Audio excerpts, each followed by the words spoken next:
CepRass Bank because we take pride in satisfying every customer's financial needs.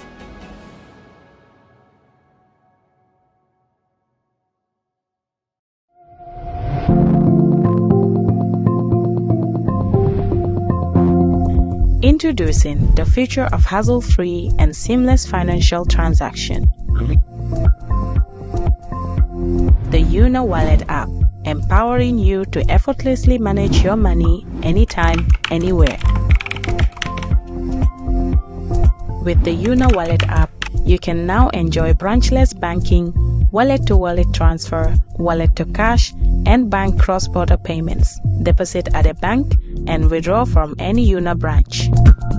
Get ready to experience the ultimate banking convenience with the Una Wallet app. With just few taps on your phone, you can effortlessly add funds, withdraw, and send money to your loved ones. The Una Wallet app also provides a detailed history of your transaction, making it easier to track your expenses. So, what are you waiting for? Download the Una Wallet app today on Play Store or App Store and say goodbye to hassle of traditional banking. Una Forex Bureau Limited, delivering much more than money.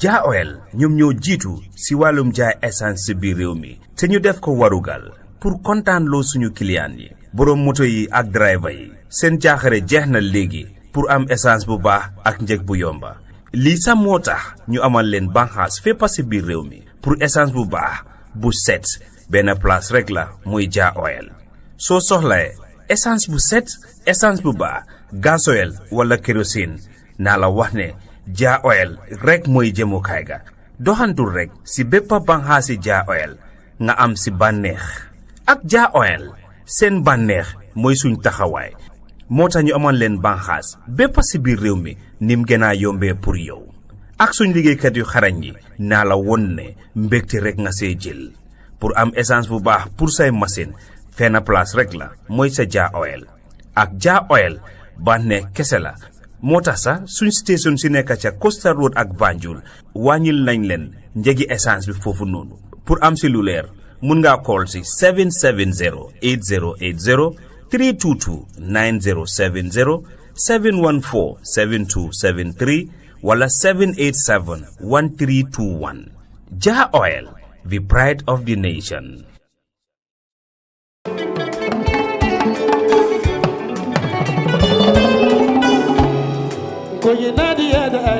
Looking for the perfect home away from home in the Gambia? Welcome to BC's Residence, your ideal short-stay apartment in the heart of Bundum.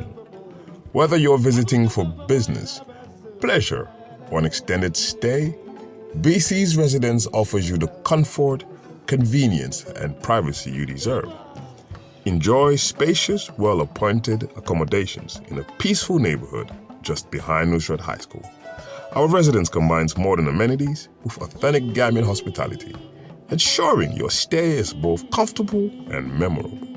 At BC's Residence, you are not just booking a room, you're finding your perfect base to explore all that the Gambia has to offer.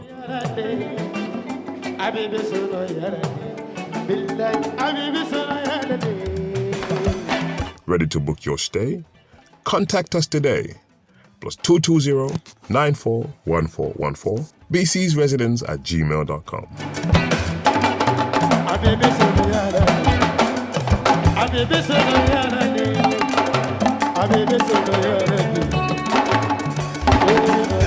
BC's Residence, Bundum, behind Nusrat High School. Your comfort is our priority.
Hey, hello and welcome to another edition of our show. It's another Thursday and we are back in the studio. Of course, you know we are going to be looking at data. It's data, data, data. And no other person but CepRass. Social media today. Obviously, I think for the past 2 days, everyone has been anxiously waiting when CepRass announced that they're doing a poll on the obviously politics and the state of our democracy, leadership and approval rating for the government and the presidency. It's an honor to have our brother here, Dr. Mustapha Jobarteh. Doctor, welcome to the show. Thank you so much, Fatou. This is your first time on Kerr Fatou, yes, right? This is my first time here. It's a pleasure to be here. It's going to be an interesting show. It is going to be. Dampa has always been here, but I think he's in Pakistan. He's in Pakistan. Yeah, and he said we have to come. So yes, we're happy to be here. We have to be. We're happy to have you. Yeah. So I want us to look at the data. Yeah. First, why is it important now, the timing of the survey, November? Why November? What is the reason behind this time? Because we are going to have elections in December. In December, yeah. Why at least 1 year to elections we have this? Yeah. So thank you, Fatou. That's an important question. So we got this funding in September last year, 2025. So as part of the programs, the activities that we're supposed to do, so we're doing a pre-election poll. Okay. Then we're doing an issue-based poll that is coming maybe in the next 3 months. Okay. Then we're going to do a national democracy survey sometime in the summer of this year. Then finally, before the election itself, we're going to do another poll. So we're expecting two more polls? Yes. So we're going to do, there's an issue-based poll that is coming, that is not that is just issue-based. Yeah, issues that are there. Then we have but just before the election in December, we're going to do another poll like we did in 2021. Right? We had one like almost 8-9 months before. Then we had one in November of 2021. Wow. I think we released that like 2 weeks before I think a week or two before the actual election. So we didn't have that. I must tell you, I was one of those people who said, but this one, I don't trust this result. But since that day up to today, I don't doubt anything that CepRass says. Yeah, with a lot of backlash, you know. Yeah. I think, Fatou, it's important that people understand the value of research. Yeah. Especially when it is done rigorously. Because, you know, people have spent a lot of time trying to understand how research is done. Yeah. And once it is done properly, the chances of you missing it is very, very slim. Yeah. So, and the team that we have, it's a very solid team, not to brag. It's a very solid team. Individually, all of us are consultants individually, bringing us together for this important national duty. It's an honor, and we try to do our best. We definitely try to do our best. First, before we get into this, you know, there's always been this back and forth about CepRass you know, those things. Because I think, you know, us, the human nature, if anything doesn't favor us, we tend to bring those things. But just for the purpose of clarity, how independent is CepRass, especially the work you do? Yeah, so definitely we are very, very apolitical. Okay. You know, the team members, you cannot say so-and-so is a UDP or an NPP, even though we might all have our own individual preferences. But when it comes to research, CepRass as an institution, us as researchers are very, very apolitical. And we are very clear with where we get the funding from. Yeah. And everyone knows NET is out there. There are many other CSOs that are getting funding from NET to do activities related to democracy and governance. So we have applied this and we got it, and every activity is out there. How much we got, where we're supposed to put this money into, you know, what we are getting ourselves, you know. So definitely all we're trying to do is to fill a gap. Yeah. That, you know, a lot of the times when people speak in this political discourse, in all platforms, people keep saying, I think. Yeah. There are no data to back what they're saying. Yeah. There is no evidence, and that's not what we know in academia, right? When we speak, we want to speak to data. We want to bring out the facts. There's a difference between what you think and what is the facts out there. Yeah. So that is why we came up with this project. Bring out the facts. Bring something that is representative, something that you can tell the people. Yeah. We're not saying we are 100% right, but it's a very rigorous research. No research is 100% right. Yeah. Okay, but it's a very, very rigorous research. And we've seen the result, the outcome of the 2021 election, and even the local government elections. Yeah, council elections, the council election, the LGA elections, all of them. Yeah, and CepRass is into other research which is actually different from this, and with international organizations also. And the results are usually very good. Very good. Now let's look at the methodology that you guys use in this particular survey. Yeah. So so what we did is it's a survey. It's a household survey. So meaning we go into the households and asking them these questions. So what you first need to do is you need to do a questionnaire. You need to do a questionnaire. This is your tool that you're going to collect information on. And this questionnaire should be such that it is balanced. For everything that you are asking, you have to ensure that you ask all the alternatives that matter. For example, if we are asking about who do you intend to vote for, and we ask in the options we put only NPP and say UMC and PDORS, there is no UDP, we'll say there is no internal consistency. Yeah. So the questionnaires are done in such a way that they're rigorous and good. Then from the questionnaire you have to design who are you going to interview. We're saying this is a national opinion poll, but we cannot interview every other household. We don't have the resource to do. Right? This is not a census, right? So because it is a survey, so we're going to do a sample. And in sampling, there's a scientific approach to this. You have to choose. There's different ways in which you can choose a sample from a population.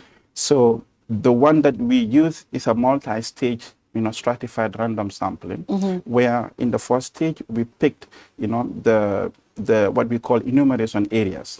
So for example, this area that you live in maybe comprised of according to GBOS, some of the EAs can go up to 70, others can go up to 120 households, a cluster, a small group of households within an area.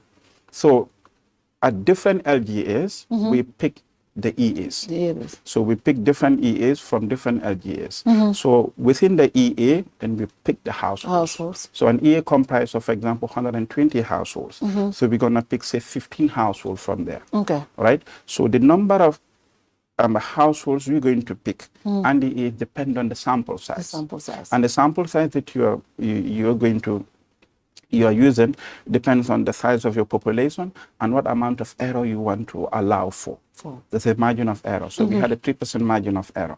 Meaning if you have any statistics that says 46%, so it's not exactly 46%, but plus minus 3%. So you are within. So it's a very small margin of error. So once you allow for that, based on your frame or your population, then you calculate, the sample size. So we had 1,245 households. So these 1,245 households were distributed into 83 EAs across all 8 LGAs. Okay. So each EA, we picked 15 households. Yeah. So each EA, we picked 15 households. But how many EAs do we pick from, for example, Brikama? And how many EAs do we pick from, say, Kanifing? And how many we pick, for example, Janjambore, depends on the size of the area. So when we call proportionate to size. So depending on the population, the last census, the population of Brikama Area Council versus the population, the relative population size, we use that as the proportion to distribute. So that's why you find that if you look at the data, we have about 49% of the respondents thereabout are coming from Brikama area council. Because they have the largest population. They have large population. Okay, compared to Banjul, which is around 9 or 7%. Okay. Okay, so after that, now you pick the households from the LGAs, from the EAs, and the house down to the household. Then you go about doing the interviews. So before the interviews, the people that are going to collect the data, you train them on how to do it. You know, CepRass has been here for a long time. Yeah. So we have a large pool of enumerators that have been doing this for a very long time. They're well experienced. So, but we do a refresher training. Yeah. And on the tool, they have to understand the tool very well. Then we give them supervisors. So with their tablets, they go in and meet these people. So within each EA, so we randomly pick. Randomly pick. Okay. You know, so you do the randomization.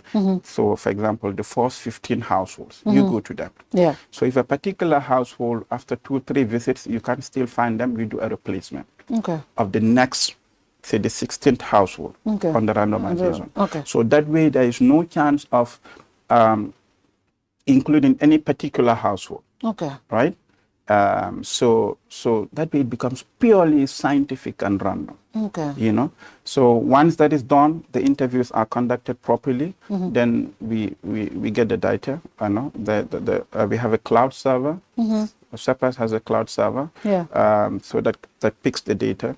You know, then the data comes in terms of the stata format. Then we analyze the data.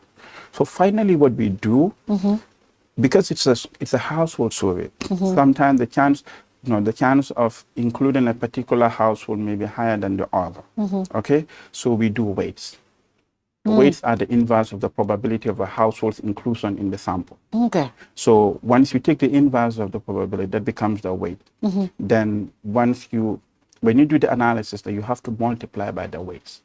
So with that weighting, whatever analysis whatever results you get becomes representative of the entire population. That is why we can say that we have interviewed 1,245 households, but the way we did it, we can say it's the representation of the opinion of the people. Great. Of the house of the That's good. Now, there are certain very important key areas that you looked at. The state of our democracy, term limit, the trust in the presidency, and the performance of the presidency and the government. Let's look at these areas first, because very important, especially the state of democracy. What does the people think is the state of our democracy today? After 22 years of dictatorship, 7 years into a new government, what is the state that the people think is the state of our democracy? Yeah, so we'll get you through some of those statistics here. Yeah. So when we mean by the state of the democracy, for example, democracy comes with a lot of it's a multi faceted term. So it comes in different so that's why we looked at, for example, the third term. Yeah.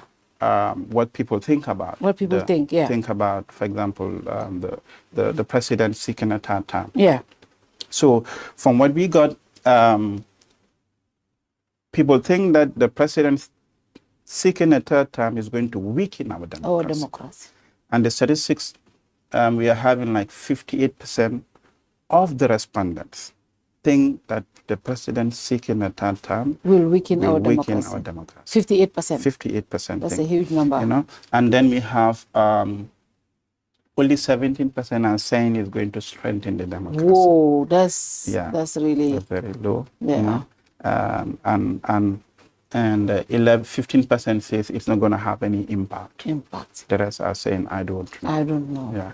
So that is a huge amount. More than half, nearly 6 in 10 people. 6 in 10 people believe that the president seeking a third term is going to weaken our democracy, for example.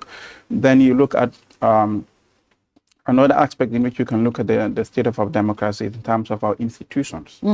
Whether the institutions are independent. For example, the IEC, the numbers for the IEC are very bad. Very, very bad. Yeah. What did the people think? Yeah, the people, those statistics, again, it's very weak in terms of the independence of the IEC. Yeah. In terms of what people think that in terms of reforms, I think 100% of the respondents, we'll have a look at it. 100% of respondents believe that the IEC, independent has to be strengthened. Strengthened. Wow. Yes. Yeah, so IEC has a lot of work to do. So those things give you an idea of the current state of democracy in terms of what is happening in the country. So what about, I see another one that says the trust in the presidency, trust in the president. Trust is generally low and fragile. You said lowest in the urban, peri-urban, among the educated. Rural areas show relatively high trust. Yeah. So when you look at, so we ask people whether they trust that the president will act in the best interest of the nation. Yeah. So our statistics show that 37% says not at all. Not at all. He will not act in the interest of the nation. 37%. 26% says a little. Yeah, little. Then 16% on the other hand says is a lot. A lot. Meaning he's going to act in the best interest. So all of this put together, it means that trust is not very strong. Even though there's no complete collapse of trust in the president, but it's not very grounded. Okay. And even if you look at the regional distribution of this, you'll find that where is the president strongest when it comes to trust issues? Which region? Yeah, so the president's trust is usually, according to the regional classification, because it's very low. Yeah. So you'll find that in what's this? In Janjanbureh. Yeah. Maybe in Janjanbureh, in Basse. In Basse. Yeah, that's where you find. And that has always been his strongholds. Yes, in Janjanbureh, in Basse. But it's almost nothing, right? Yeah. You could see the yellow lines are very, very low. In almost all other regions, people believe or think that he's not acting in the best interest of the people. Of the people. Wow. So at this stage, further, I'd like to say that these are the views of the people. These are the views of the people. And we are just relating it to the nation. Yeah. And the people that we have interviewed, 82% of them currently have voters card. 82%? Reported to have voters card. That is a high, very high number. That's a high. And 92% of them indicate their willingness to vote. They intend to vote. They intend to vote in 2026 elections. So no one should take these results lightly. No. Yeah. Yeah. No one should take them lightly. Yeah. And we have been very impartial. Yes. In our analysis, those are the viewers who know how to do it. Our do files are there. Yeah. We can give to anyone, they can run it.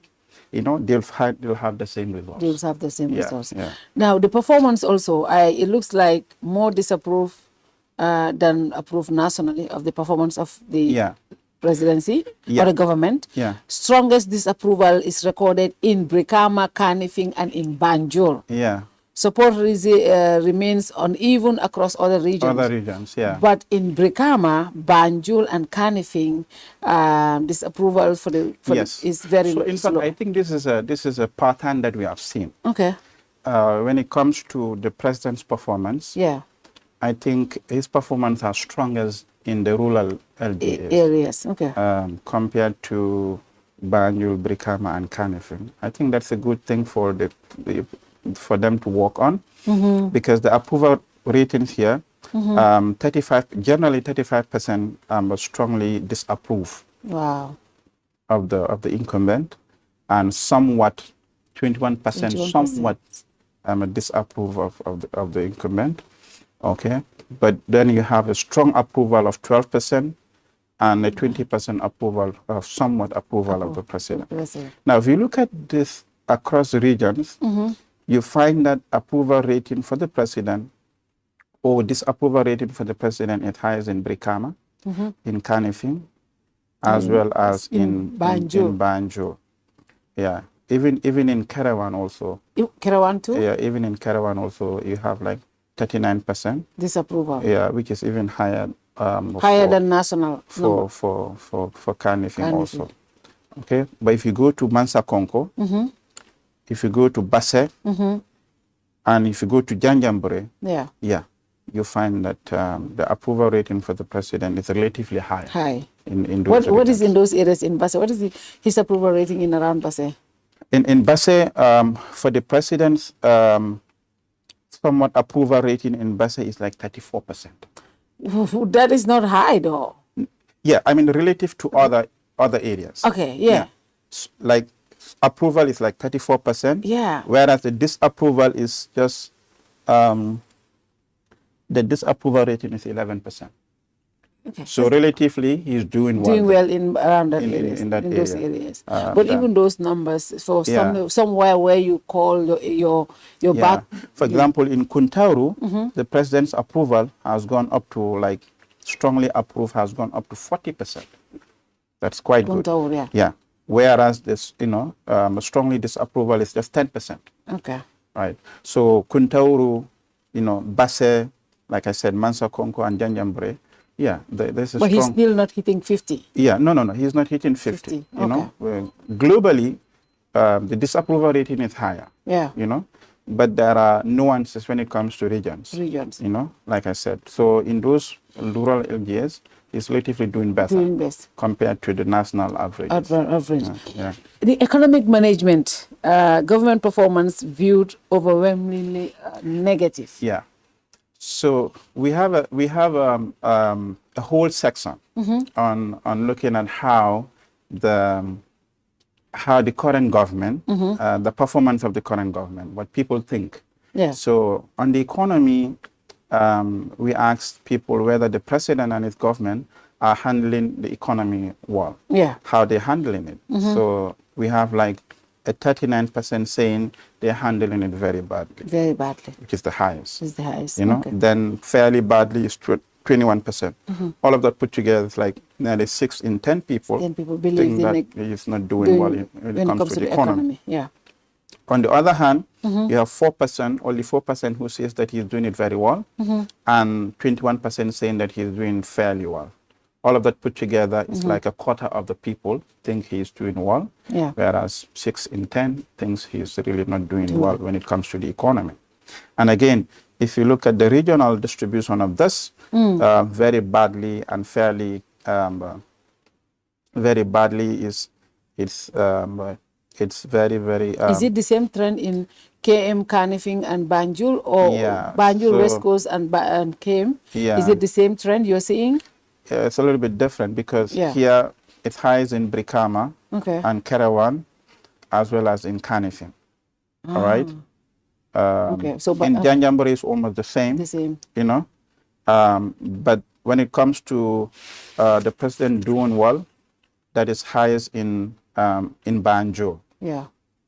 That's highest in Banjo and highest in Mansa Konko, as well as in Basse. But one thing that has been consistent is that in KM and West Coast, where you have over 50% of the population, generally they disapprove of his highly disapprove of trust and also in the economic situation. But I see something: cost of living, unemployment, and limited opportunities dominate the concerns. Yes. It looks like I'm not the only one complaining. I think because I'm Turekunda, I'm complaining, but it looks like everyone else has an issue with cost of living. My grandma is Ture, so... Oh, you see? Okay, good. So jobs is a problem because they're also the same trend we're seeing. Yeah. A 43 plus a 23, more than 6 in 10 people, disapprove of the way the current government is taking care of employment. Right, jobs, and only nearly 20% thinks that he's doing well. Wow. Right, and if you look at the distribution across the regions, you'll find that this is highest in Kerawan. The disapproval rating is highest in Brikama, Kanifing, and Kerawan. And Kerawan. Yeah.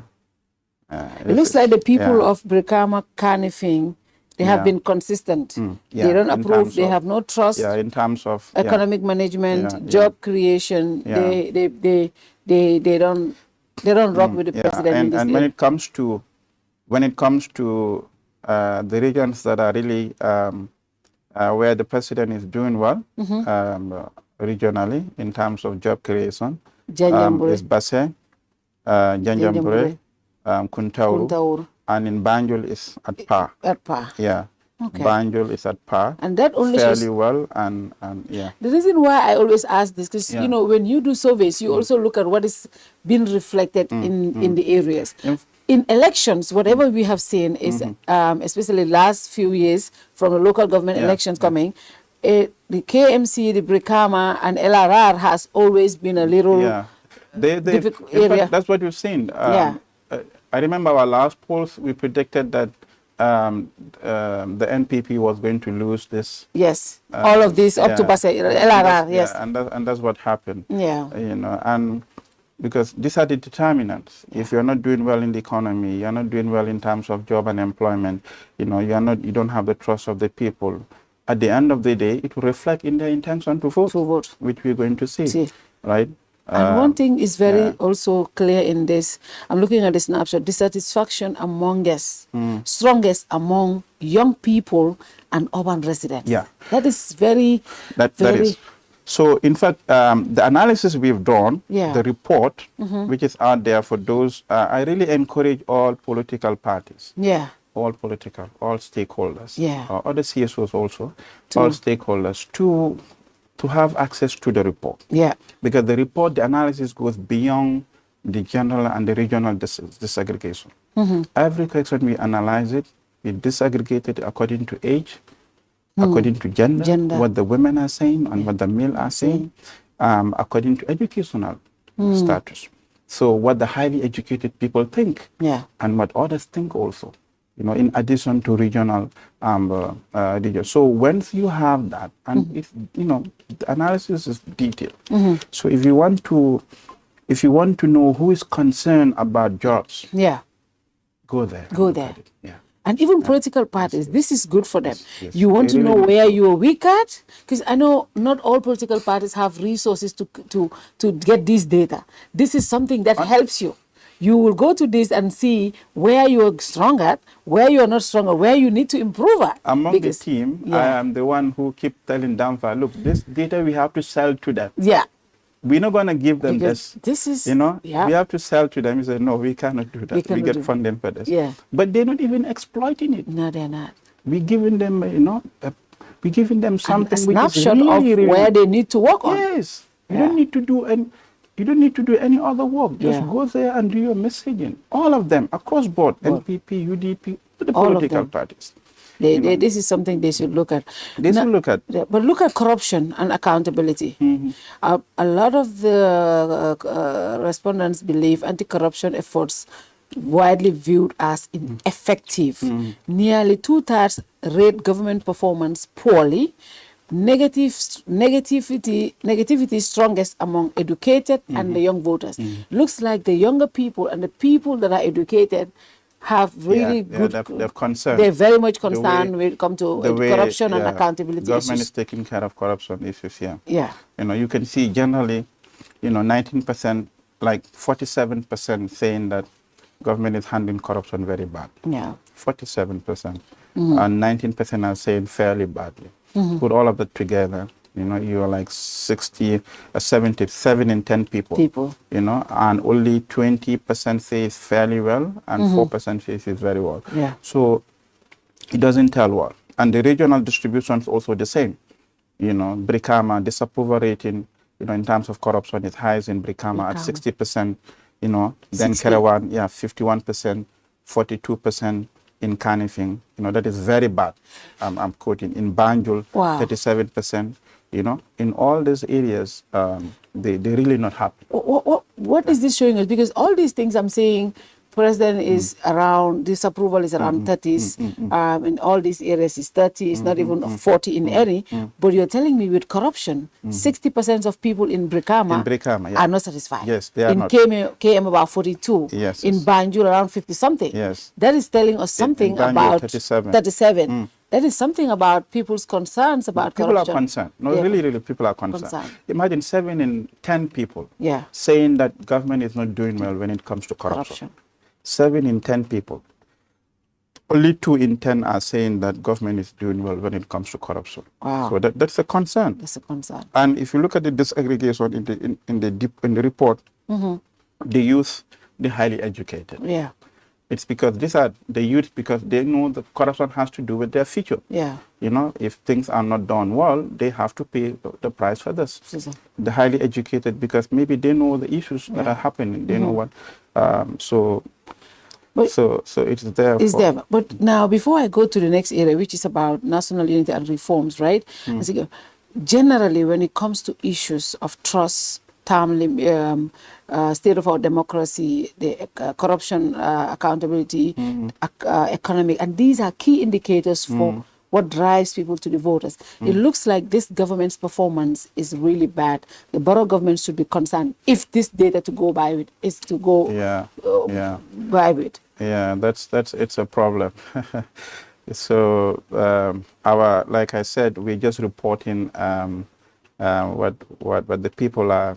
The perception of the people is, like other indicators that we have seen, this is also not very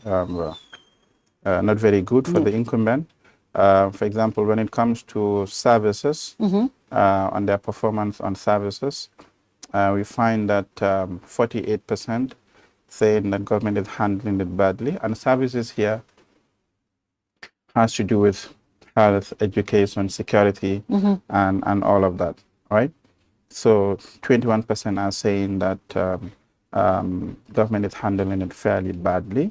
All of that put together, you are in the 7, in every 10, group, which is really just the same dynamics that we have seen in the previous one. Wow. All right.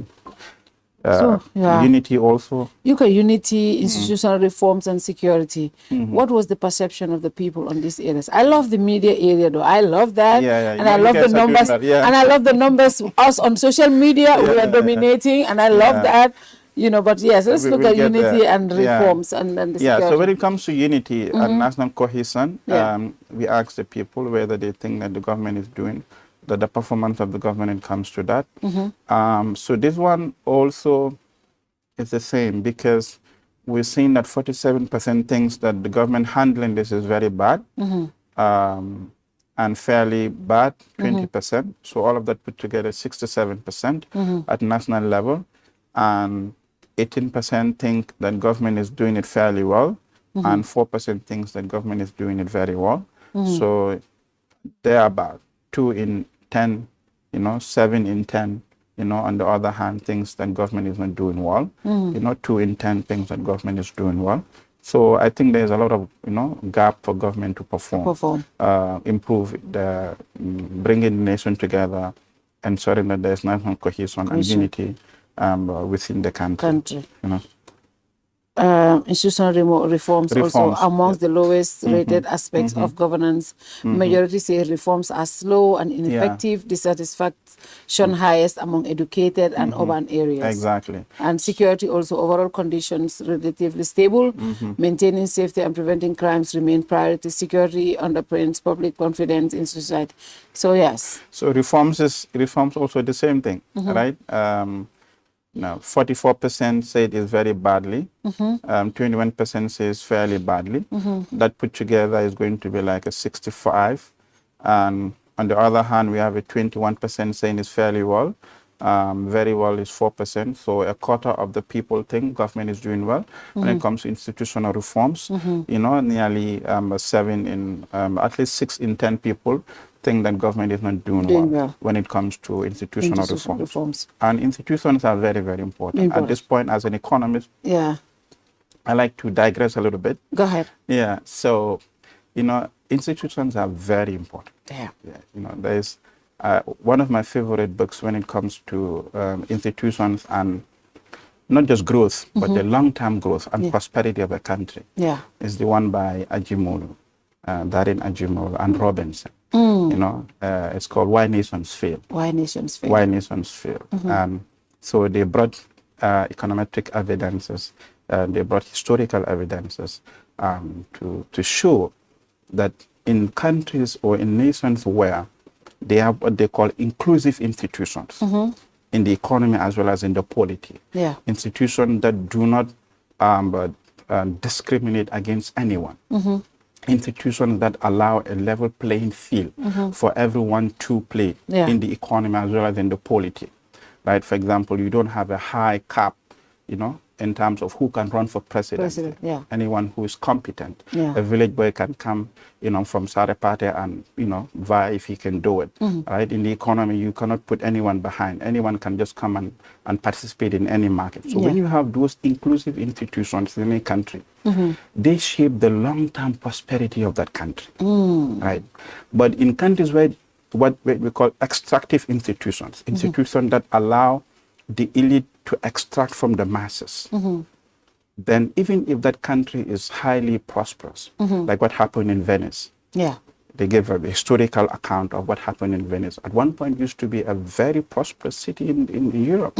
Over time, because of the merchants, they sold many. When the young merchants came in and they becoming richer and richer, then the elite started to put them aside. After some time, Venice is just a tourist city today. So this is what has happened.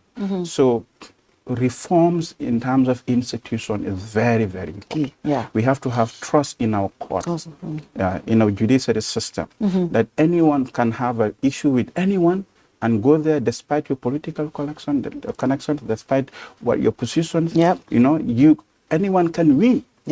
If we have such, judiciary system, the police. Yes, the police also. They don't care who is involved in the crime, they're going to do their job. So when there are reforms and the institutions are strong and they are fundamentally grounded, in human rights, then in the long term, that country is going to prosper. Yes, that's the thesis. In the long term, that country is going to prosper. Even the colonials, when they came, they implemented all these extractive institutions.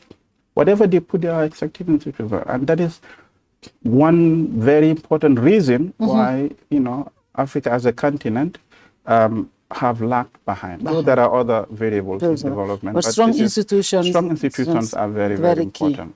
So reforms, so there has to be reforms, and so we ask about. But this is the views of the people, what they think. Though you need other evidences to say more detailed institution-specific evidences to say what is happening in our institution. But this is just the perception of the people that the current government is really not. It's not very strong. There's room for improvement. There is room for improvement. The approval ratings are they're low. They're not very impressive. Press, media freedom, social media, and electoral integrity. I'll start with media freedom. Seen as a core pillar of democracy, support for wider media space with lawful limited censorship and exposure increased political awareness and scrutiny. Social media access, 76% report access. That's very high. Major source for youth, urban and educated groups. Urban-rural gaps persist, need inclusive outreach. This is very, very important. So access to social media.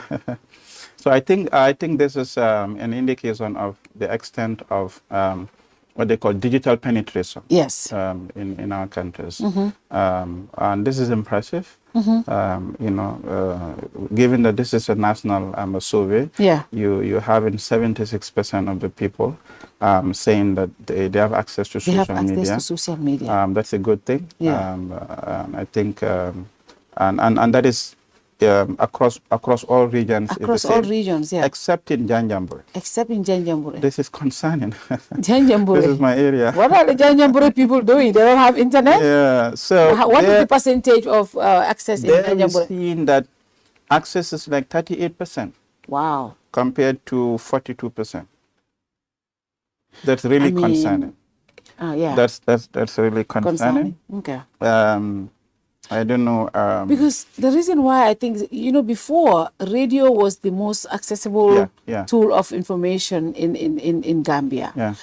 The fact that 76% of the respondents are believed that to have access to social media that's a huge increase. That is. It's a large. And I think we can as a nation, we can leverage on this, in terms of payment systems, fintech and all these things, because, people have access to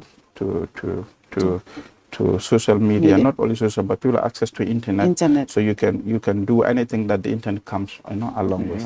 That's a good thing for the country. It's true, and it says that the data indicated that WhatsApp and Facebook are major source of political news for many. Yeah. WhatsApp? Yeah. So, is it the forums? Yeah. These forums are very effective. The forums are very, very effective. Yeah. We asked them their preferred source. So for political information. Yeah. In terms of social media. So it's mainly Facebook and WhatsApp.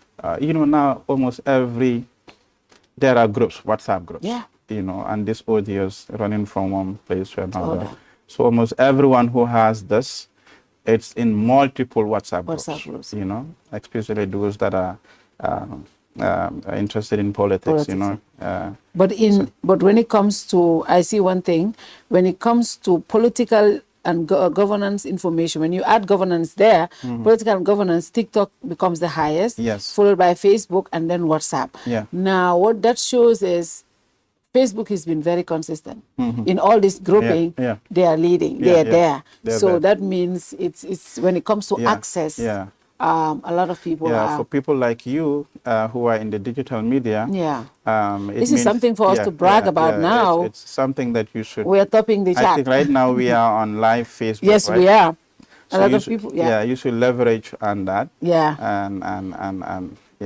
And because that's what people are saying. Facebook, people are using Facebook more than... Yeah, that's good. So let's look at the electoral integrity. Confidence, mixed elections, competitions, overall concerns, voting, buying, unequal campaign, weak enforcement. It looks like people are not very much. Electoral integrity. Electoral integrity. Okay. You're using the main report, right, or the presentation? I'm just looking. I'm looking at. I have key takeaways. That's what I. Okay. Because I'm looking at the key takeaways. And Okay. So it's the same as the electoral reforms. Let's go to electoral reforms. It's like so. Let me get to the reforms that we have, so that I give you the specific statistics. Yeah.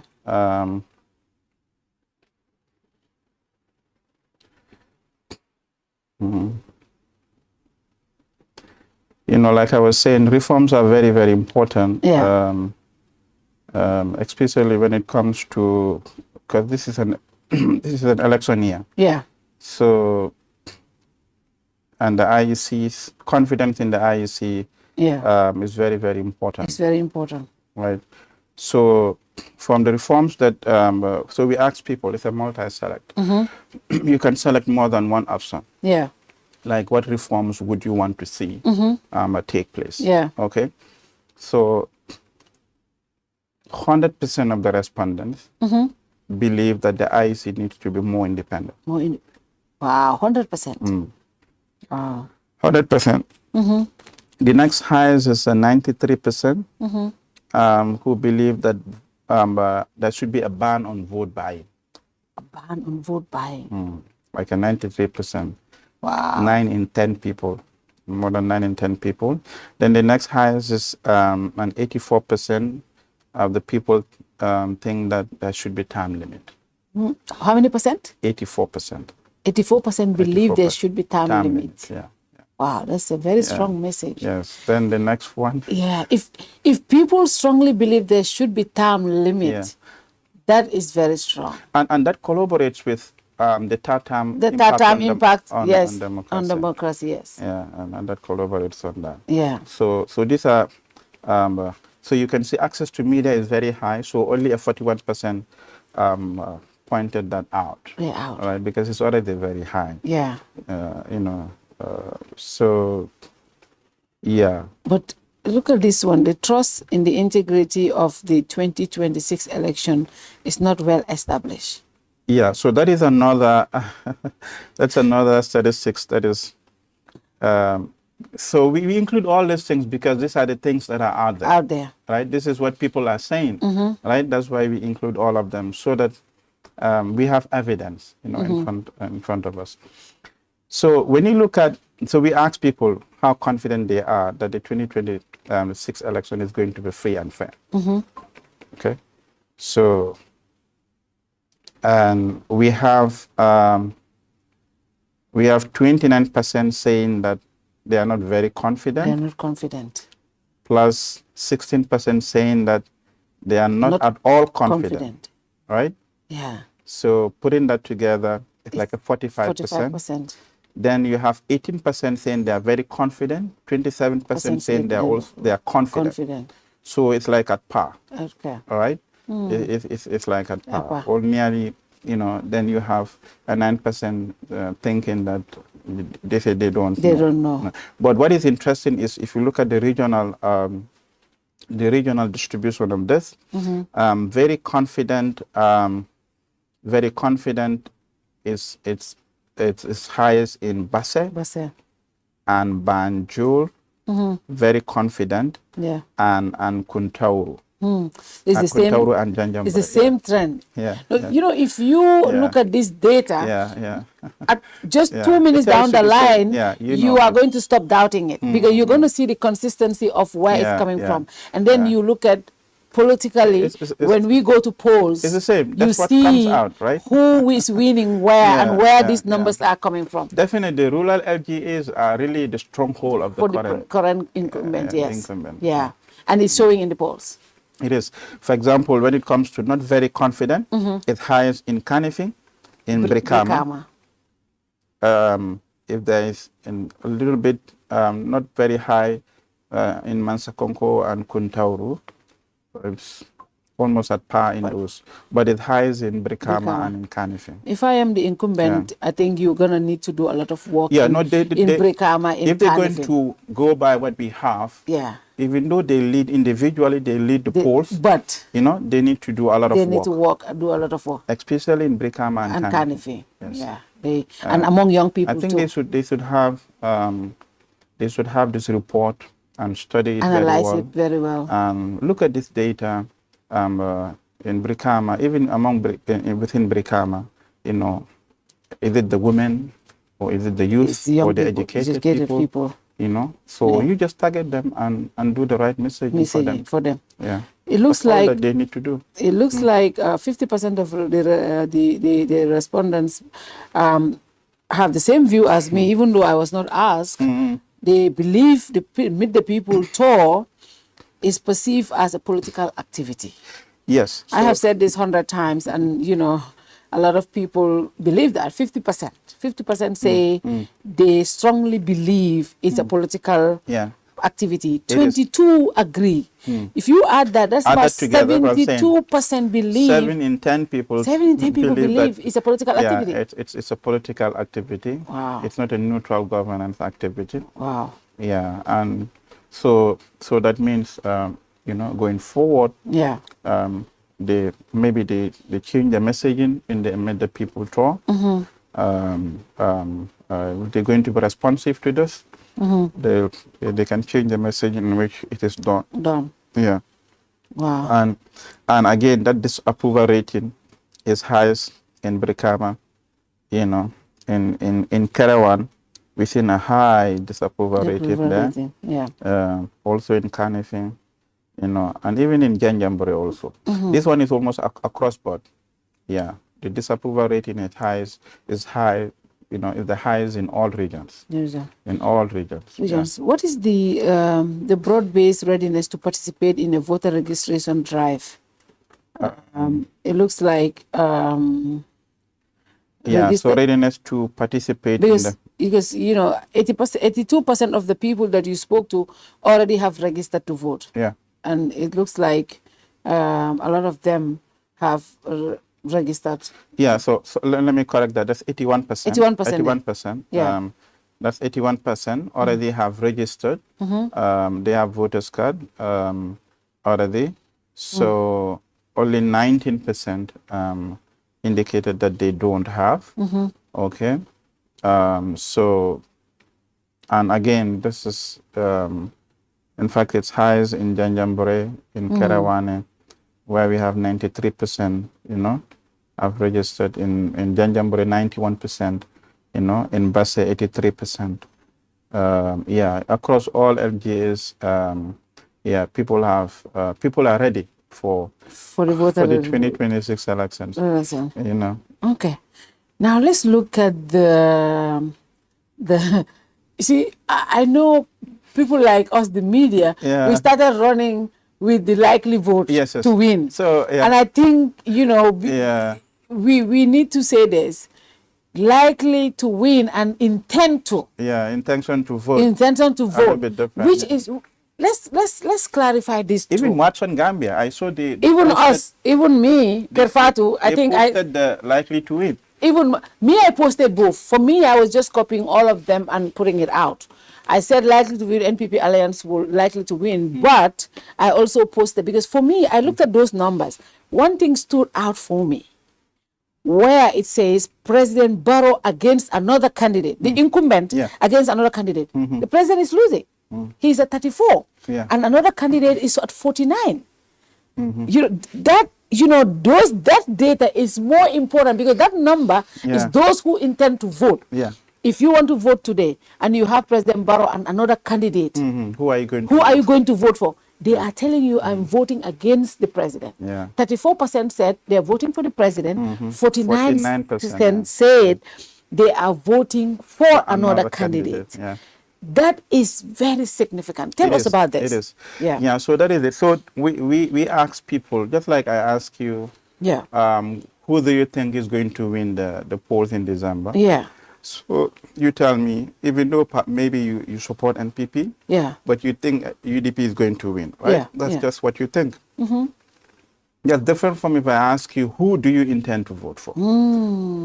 If you're an NPP supporter. Because if you ask me today, even I'll tell you, I think the president will win. So that is not my intention to vote for him. Okay. So it should be understanding that context. Okay. So likely to win is what people think about who is going to win, not their preference. Their preference is captured in the intention to vote. So this time we have the intention to vote question in twofold. Wow. One is the incumbent against everyone else. So if you like, rating of the incumbent. So I'm saying the popularity of the incumbent. Right. It has dropped. Yes. So that is 34%. President Barrow, he's at 34 now. 34%. And he won with 52%. Yes. Okay. So that's 34%. Then the other candidates at 45%. The rest are undecided. Or 49%, sorry. The rest are undecided. Don't know, would not vote, plus few that refuse. This number here is what you should be looking for if you're a political party. This is the most important stats. For the incumbent, and I can say fairly well that this is a reflection of all that we have been looking at before this in terms of the performance of the government. So it would be inconsistent if people are saying government is not doing well in the economy, in job, in services, in unity, in all of these things. Still, the popularity is above, say, 60%. Wow. So you'll say this is inconsistent, right? So, but what we have seen is that the approval rating in almost all cases, 6 in 10 or 7 in 10, are not approving of what the government is doing in terms of all these metrics that we have looked at now, and that's what we're seeing here. Like if elections are to be held tomorrow, today, and we have a single candidate head-to-head match. The president is going to lose. Another candidate. This is what the survey is telling us. That's what it's saying. He's going to lose. So it's like the approval rating of the president is very low. It's not very high, 34%. 34%. And so what it also means is that if we have a consolidated and united opposition, against the incumbent, they're going to sweep him. They're going to sweep the polls. Yes. They're really going to do that. So it's there for them to look at and read. The PP and its alliance can also do the same thing. They can get coalition from other parties, making it difficult for the opposition to win. the opposition can decide to come together and win the incumbent president. But so this is what the statistics the key takeaway are from the statistics is that if a head-to-head match with another candidate, the president loses. Yeah. If all the opposition are going to rally behind 1% against the incumbent president, they're going to win. They're going to win. Yeah, they're going to win. Because if you look at the undecided voters here, even here, would not vote is 4 and do not know is 9. Yeah. So even if you split together, this, it's about 16%. Yeah. Which the gap between the two is large. So when you look at this, what is the areas? Yeah, the regional distribution. Yes. Even in Banjul. Yeah. So what we are seeing, if you look at this, there's a clear regional pattern. Yeah. So we're seeing that in Basse, in Basse, 67% for the president. In Janjambure. In Kuntauru and in Mansa Konko. The president is doing very well in those areas. Yes. 58 in Mansa Konko. In fact, Janjambure is like 73%. Yes. Would intend to vote for the president. In Janjambure, which is the highest. In Basse is 67%. In Kuntauru is 65%. Yeah. In Mansa Konko is 58%. Wow. In all this, region, rural LGAs, they all intend to vote for the president. But if you come to it looks like the people in Kanifing and in Brikama and in Banjul have no intentions. Yes. Banjul is 20%, Brikama 25%, Kanifing 24%, and in Kerawan, Kerwan is almost Kerwan is 44, 49. 49. Yeah. Yes, the other candidate is leading, but President Barrow is 44. Yeah. Kerwan is, is highly competitive. It's highly competitive. Yeah, in all these things, I see that Kerwan is always Kerwan is highly competitive. The Badibus and maybe the Badibus and the Farafenya areas. And then the Nyumis, most of them are in the so. Kerwan is really highly balanced. It's highly, But it's amazing that Janjambure overwhelmingly is the incumbent. Basse overwhelmingly is the incumbent. Kuntauru also in Mansa Konko. But if you go to Brikama, other candidates are scoring 57%. Yeah. In Kanifing, 49%. 49%. In Banjul, 47%. In Banjul, 47%. So other candidates. Yeah. Now, that brings to my other question. The bigger question here is, we all agree if the opposition comes together, it's going to be a sweep. Yeah. It's going to be a sweep for them against the incumbent. That's what the numbers are showing. Yeah. Now, why didn't you guys go further to ask which candidate? Because that would have also helped. Because, we right now what we're dealing with, as in the country, everybody thinks I'm the winnable candidate. This person is not a winnable candidate, right? We'll come to other areas, especially we have seen where when you group the parties, UDP is leading, obviously, but people are also saying it matters who the candidate also is. Leadership. Why didn't you guys go further? At least that will give us a direction as to where people can lead towards. Okay, I think it's twofold. When it comes to leadership of political parties, you start asking questions. Yeah. I think that's too political. Comes too political. For us, we can ask. We have other polls that are coming. We can ask if the opposition are to rally behind one candidate. Who do you think should be that candidate? We can ask that question. But a lot of times, this they are laden with politics. So that is one thing. The other thing is, I think that's a power struggle. Okay. That's a power struggle among them, and we leave that to the politicians to decide that. Okay. Now here, it says obviously NPP alliance is slightly ahead with UDP next to it as a large group. You know, that is the likely to win. And this is the one that most of you have the report. This is the most, and I think it's good that you are clarifying this. And tomorrow this is going to be my story, and NPP will not be happy. But the truth of the matter is, this is not what we should be. The key number, the key takeaway of this survey is the previous one. Is who do you intend to vote for? And 34% said President Barrow, and 49% said another candidate. And this is the key takeaway of this survey. This is very important. This one is just like who do you think? If you ask me today, who do you think? I'll say President Barrow. Even though I don't want him to run, but I'll say President Barrow. Because that's the perception. He's incumbent. That's what you're seeing, right? Incumbent is difficult to be incumbent. But you know, definitely that's not the when it comes to voting is the intention. The intention to vote. And what makes it even more important is because the people that are saying this intend to vote and they have voters card. Somebody just said, Fatou, don't bring confusion. You know, Dabo is the winnable candidate among all these candidates. Oh my God. We don't go into that. We don't know. Thank God CepRass did not do it. But I would have loved to know. You know, I would have loved to know because we can bring that up in the next poll. But I think you guys should do that because that will help for people to look at things and know who can bring the people, who should be the leader. The previous poll that CepRass did with Gambia Participate, it has a similar question.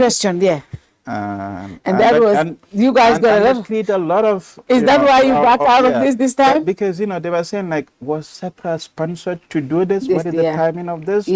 Immediately after, not immediately, but sometime after that, we've seen what happened in the UDP. Right? As if that was engineered by the polls. So. Those questions are. But you know, this is election year. These things will help for people because data is very important. I think next time you guys to definitely include that. We want to know. We want to know who among these candidates is the person who should be able to come together.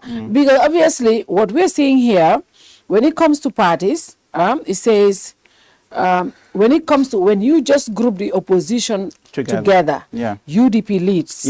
Followed by APRC, PDOIS, and UMC.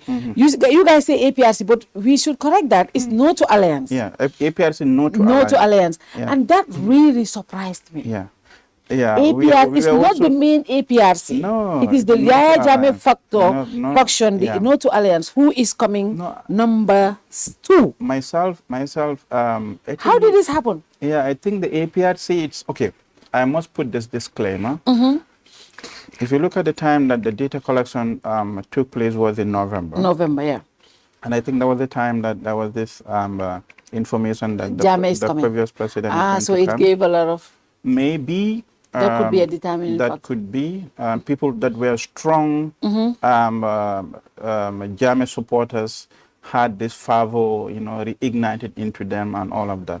That could be a factor. But the APRC North Island is a formidable force compared to other opposition parties because they come in here as runner-up in the opposition competition against UDP. Against UDP at 11%, even above PDOIS at 8%. That is huge. Ahead of UMC at 7%. No, but that's another question. UMC, why did you guys put UMC in the mix? And the reason why I ask this, UMC is not yet a political party. It's a movement. You have others like Dr. Gajigo's Progressive PPP and others people who have filed in just like UMC. UMC was formed in October. And 2 weeks after that, you guys did this survey. Why did you guys include UMC in this It's twofold. One is the previous survey had Talib on the in the corrections. So you want to know what after happens. he went away. Because there was a significant development. After the breakaway from the UDP, and they have a strong intention to participate. So you might want to know how they are how they're performing vis-a-vis other political parties. You know what confuses me? Yeah, go ahead. So that was important. That was the reason why that was important that because he stood out strong in that other one, so you just wanted to check how it's coming. Know, I mean, they came in 2 weeks before the survey, and they're pulling. Getting 7% is really pulling ahead. Pulling ahead. GDC. Ahead of GDC pulling ahead of NUP, APP surveyor, PPP 6%. GMC 0. NUP, NDP.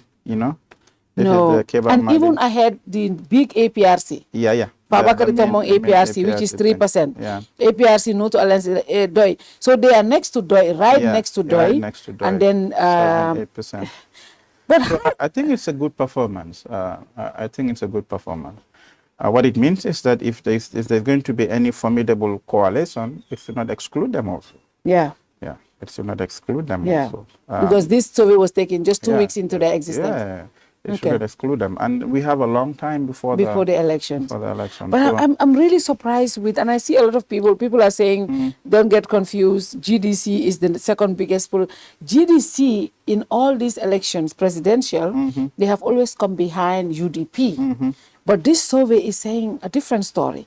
The survey, what the survey is showing is that GDC is behind surveyor. They are even behind surveyor. Is it because of their? I think they have not been active. They have not been political. It's just a few weeks ago that they started. I think but they have been very, very quiet. They've not been active for a long time in the political space. And I think that's they need to, not only the GDC, most of these political parties need to be very active. We already in the election cycle. So they need to be there. They need to be active. They need to occupy the space, and let people, their supporters, know that they're still here. So if you've seen the APP surveyor, leading even GDC, that's PDIS at 8%, twice what GDC is getting. Even UMC 7% against GDC. Ahead. Well, so my other thing is, you guys did not put, the other ones, because they are in alliance with NPP, you guys did not put them in the mix. Because they are in the Grand Alliance. We expect the incumbent to, when you say the incumbent and all its alliances, all NRP supporters, except there is a fraction, we expect them to vote for the incumbent. All those that support, Dr. Cisse comes with, it would have been interesting to see CA in this mix, where CA stands. I really want to see that. But my big surprise also is the APRC Fabakary Tombong. Yes. See, if anything, and I said this to one of them here when I had the show with them, Durija, I said, because if you're not doing any political activity and you consider yourself to be part of the Grand Alliance and you're not doing any activity, it shrinkens your support. What we are seeing, the No to Alliance is doing way better than them. No to Alliance is coming in second to UDP. No to Alliance is a formidable. It's 11%. A formidable group, 11% against 11%. Second to the UDP. And you're getting Fabakary team in at 3%. Just 3%, Just 3%. So I think, the APRC No to Alliance should be taken seriously. They should be taken seriously. In any if they join any bloc, if they join any bloc, that is going to be. If they go to the NPP, you're talking about like a 45%. If they go to the UDP, you are talking. Then you have a large undecided voter, that is there for all of them to share. So that will give a lot of edge to the NPP, for example. But one thing I also want to state here, what I've seen in the numbers is both the big political parties have shrunk. NPP from the presidential election, they scored 52%. Today they are rated at 34. One reason for that is, we have undecided voters. Yes, we have a block of undecided voters. But going by the data, what we are seeing is 34. 34%. And UDP around 20. It looks like UDP from 27 to 20. And NPP from 34, from 52 to 34. Both parties need to look at the numbers and the data and see what is going on. Where are they losing ground? We have newcomers also. One factor is we have a good number of undecided voters. Which they're going to vote on the day of the election. Two is that we have newcomers, in the political space, that looks appealing to the people. For example, you have EPP Sobeya, it's a newcomer in this, and they've been doing a lot of work. You've seen the UMC also, so all of these things, will take from NPP, will take from UDP, plus undecided voters. So they would really, the support would a little bit dampen as we move towards the December polls. One thing that is also very, very, very, very clear in these polls is a united coalition is the way. Is the credible way to win the incumbent. 69% of the respondents believe 69%. 69% believe that a united coalition is a credible way to win the incumbent. That's what the data speaks, and also we ask this question. Yes, so from the analysis, that's what we can draw. But also we ask the people, 69%, nearly 7 in 10 people, believe that only a united coalition can win the incumbent. My surprise here is this.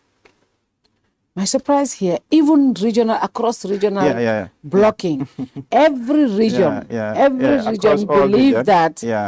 In Basse, in Brikama, is highest in Brikama and Kuntawur.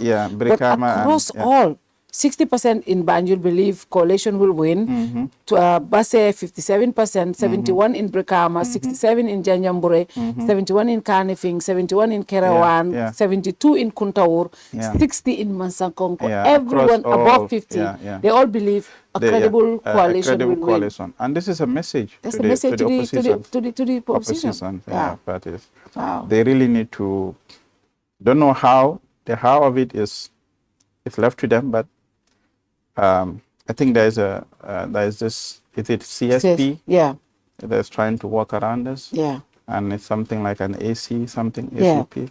Someone is, Apex, it's Apex. They're working on a coalition building. I don't know how that is going. I don't know how successful they're going to be. But that will be very a credible way of. We leave the how to them, but if they are able to form a united coalition. At the same time also, the message means if the NPP really want to win, they have to, curb in other political parties. Yes. Wow. That's the way to go for them. They have to go for them, Yes. They have to bring more people. And they're very good at that. Yes. If they get the APRC to alliance, maybe UDP, they will never get UDP. They will never get UDP. But if they can get any other people to UDP. They will not get UDP. But if they get the APRC to alliance, maybe, I don't know, GDC, APP Sobeya. It's a done that's a done deal for them. If they get any of these blockings, it can be a done deal for them. Even with the APRC to alliance, plus the undecided voters, if they get those, they're done. It's done deal. But I saw a comment here, and I'm thinking maybe I should bring that up. It might be a conspiracy theory, but because UMC, we all know UDP, UMC Farata UDP Labala. Yes. UMC is scoring 7%. And coincidentally, UDP is around 20. For example, so if you put all of that if you together, put that 27 for the presidential, can that be that? So that literally means that the UDP, as in the UDP, the United UDP, is like compared to the previous election, it's doing well. Compared to the previous one, it's doing well, because that will take you to 27%. Plus the undecided voters. So if they would have had come back together, that 27 plus whatever they'll be able to get. And I always tell people this, and I'm so happy that these numbers are coming up. I said this here on several occasions. In the 2026 presidential election, I believe the winner of the election will not be above 40%. It will be between 39 to 42. It's highly contested. It's highly contested. I believe the results will be between 40 below, or at least 41, 42. Nothing above 42 or 45. It depends on how the coalition mathematics is going to play out. Definitely if the incumbent are able to add more alliances to them from the opposition, and they're very good at that. President Barrow is very good at getting people. But also the flip side of the coin is if the opposition are able to get other members of the alliance from the incumbent, which I doubt would happen. So but the opposition should also take note of this. When you ask who among the oppositions you're going to vote for, UDP sweeps that poll.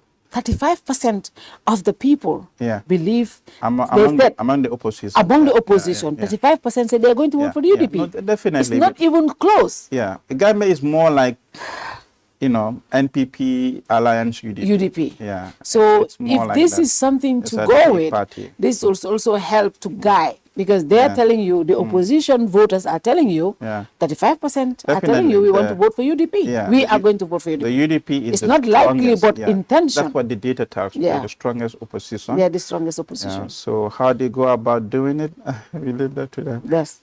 We leave that to them. We leave that to them.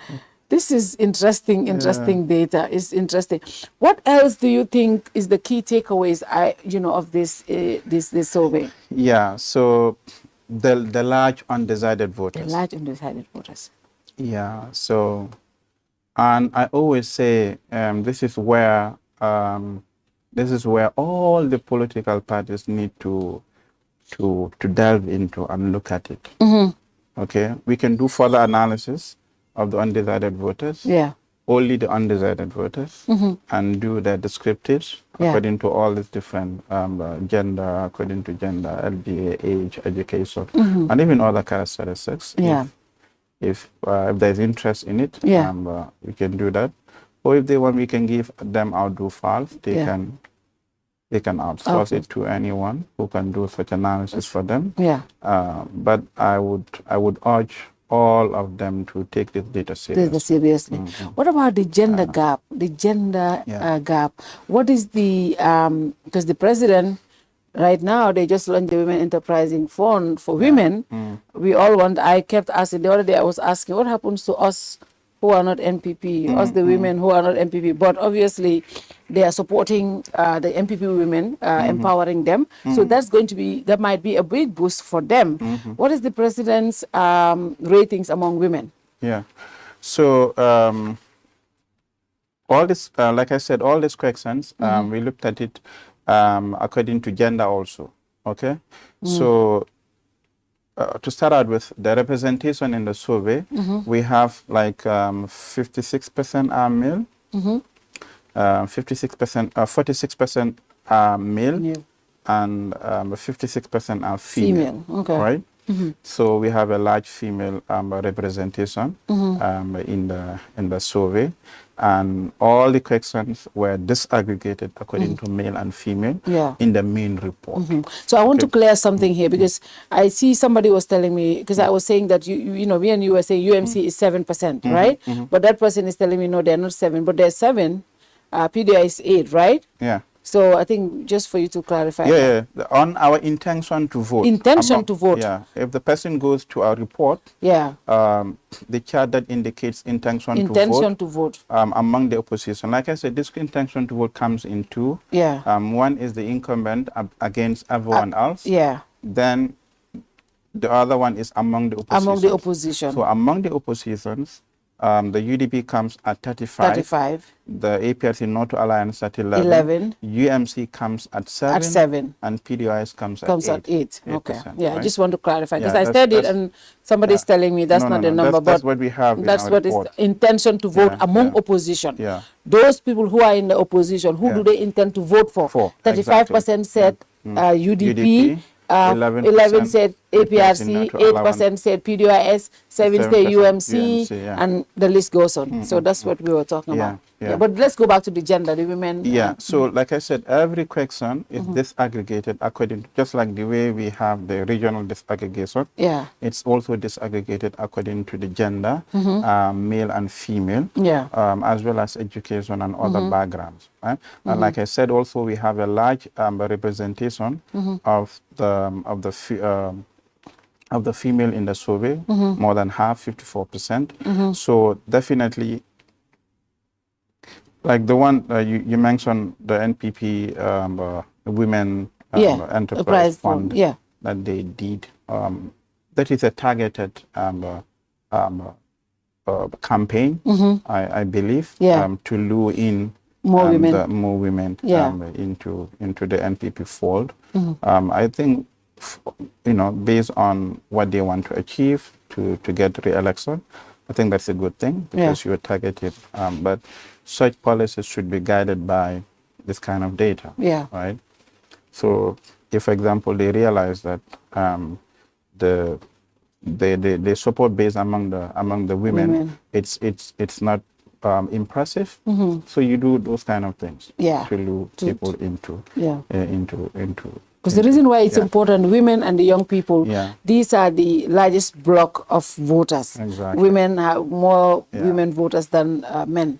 And also we have more young people.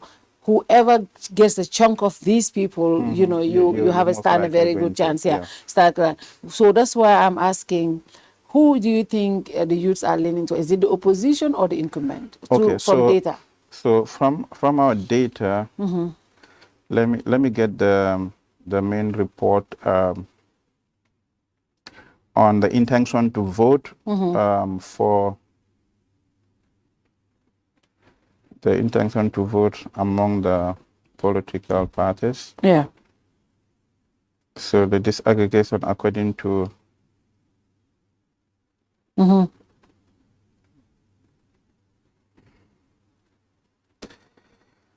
so the youth, just a moment.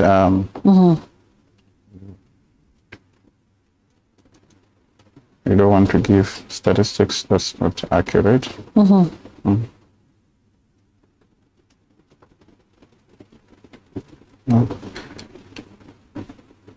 So we will look at the intention to vote according to the different, according to all the different disaggregation.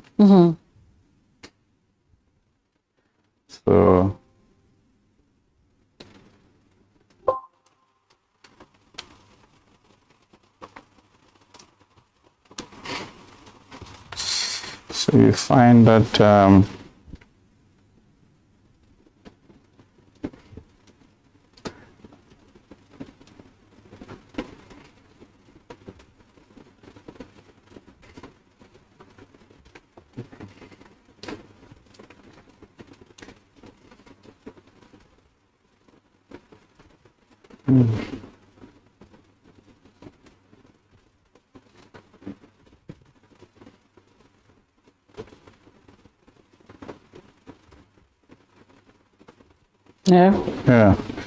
so this, okay.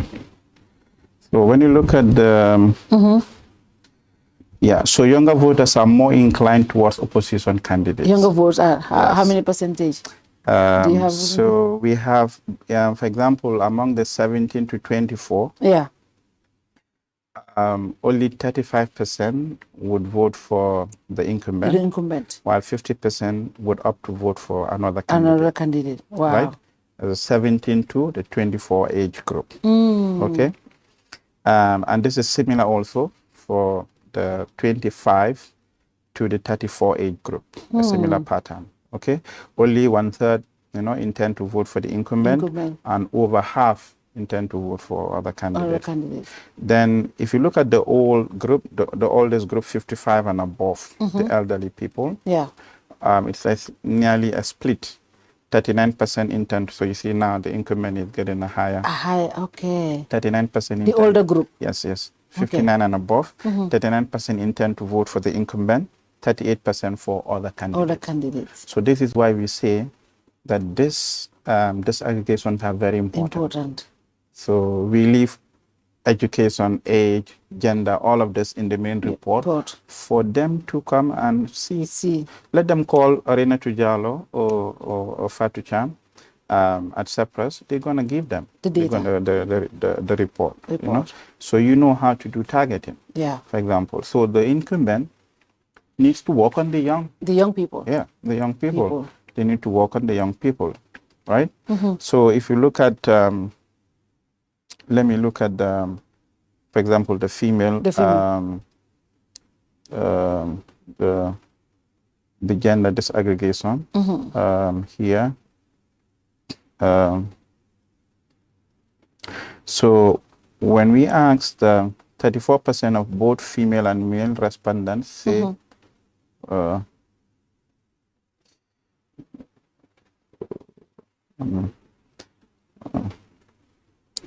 okay, so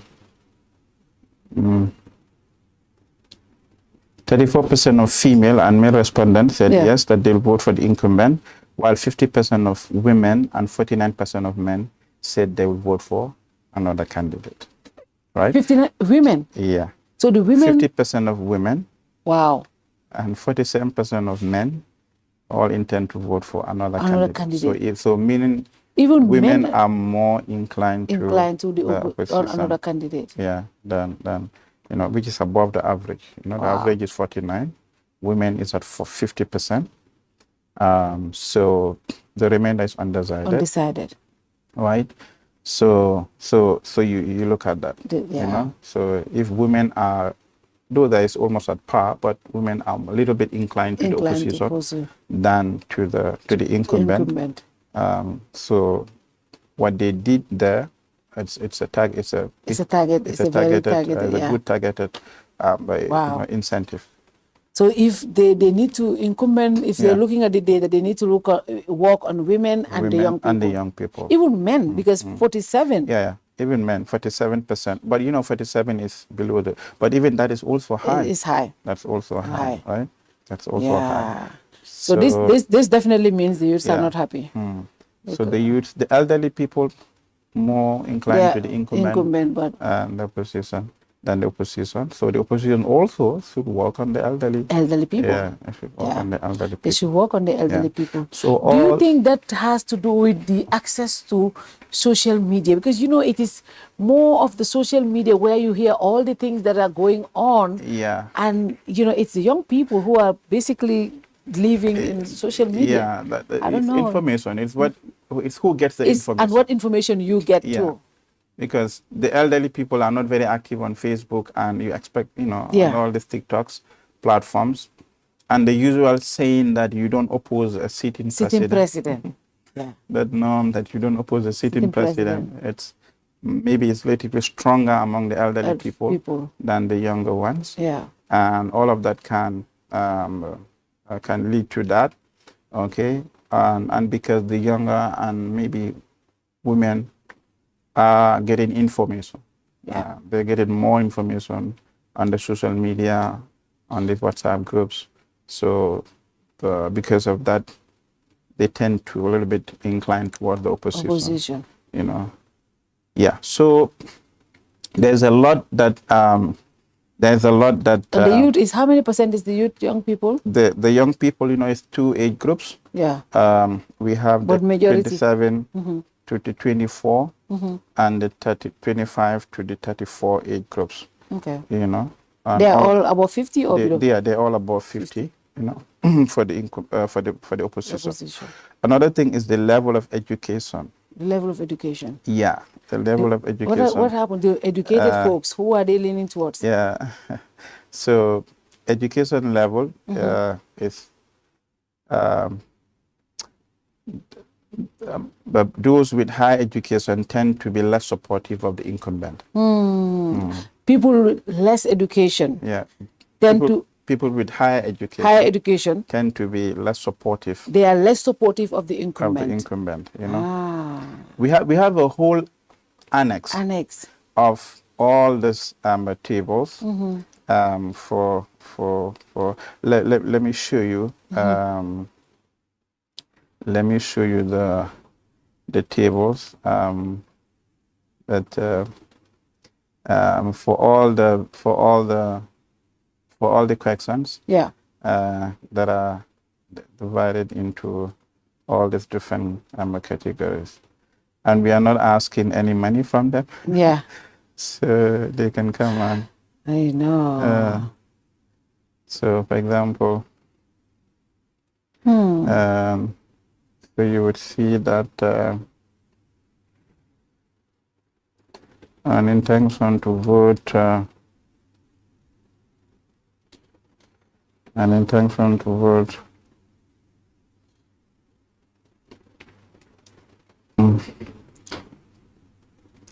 Yeah. An intention to vote. You see.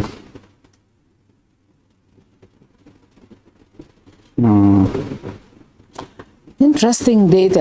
This is very interesting, and I think some of us ran away with the the news that is really not the news. Yeah, no, that is not definitely the key takeaway. The key takeaway of this survey is this 34% intention, people who intend to vote. 34% says President Barrow, so you would and 49 said another candidate. That is the key takeaway. So this is the incumbent versus another candidate. Wow. So you see the female incumbent is the female. Another candidate is 50 and the incumbent is 34. You go to male 47, the incumbent is 34. Then you go to Banjul 47 versus 20. Basse, you have Basse obviously 28, and then you go to Brikama 57%. Brikama 57, 49 in Kanifing, 49 in Kerawan. So those are heavily opposition.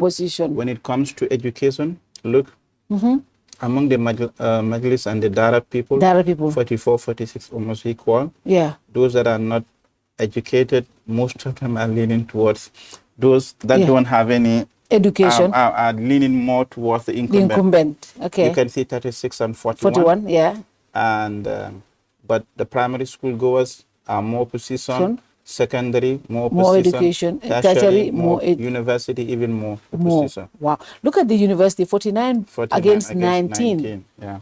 Yeah, I think. Yeah. So that's why we say this detail, and you can see this is for all the questions. No, to be honest, this annex is for all the questions.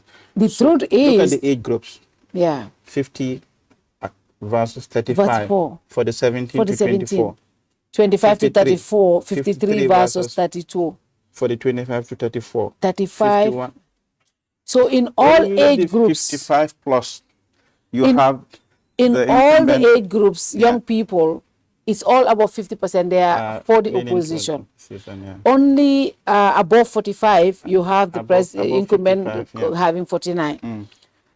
So this is what we mean by the detailed analysis. Yeah. So you can see this is. But look at this, even above 55, right? Yeah.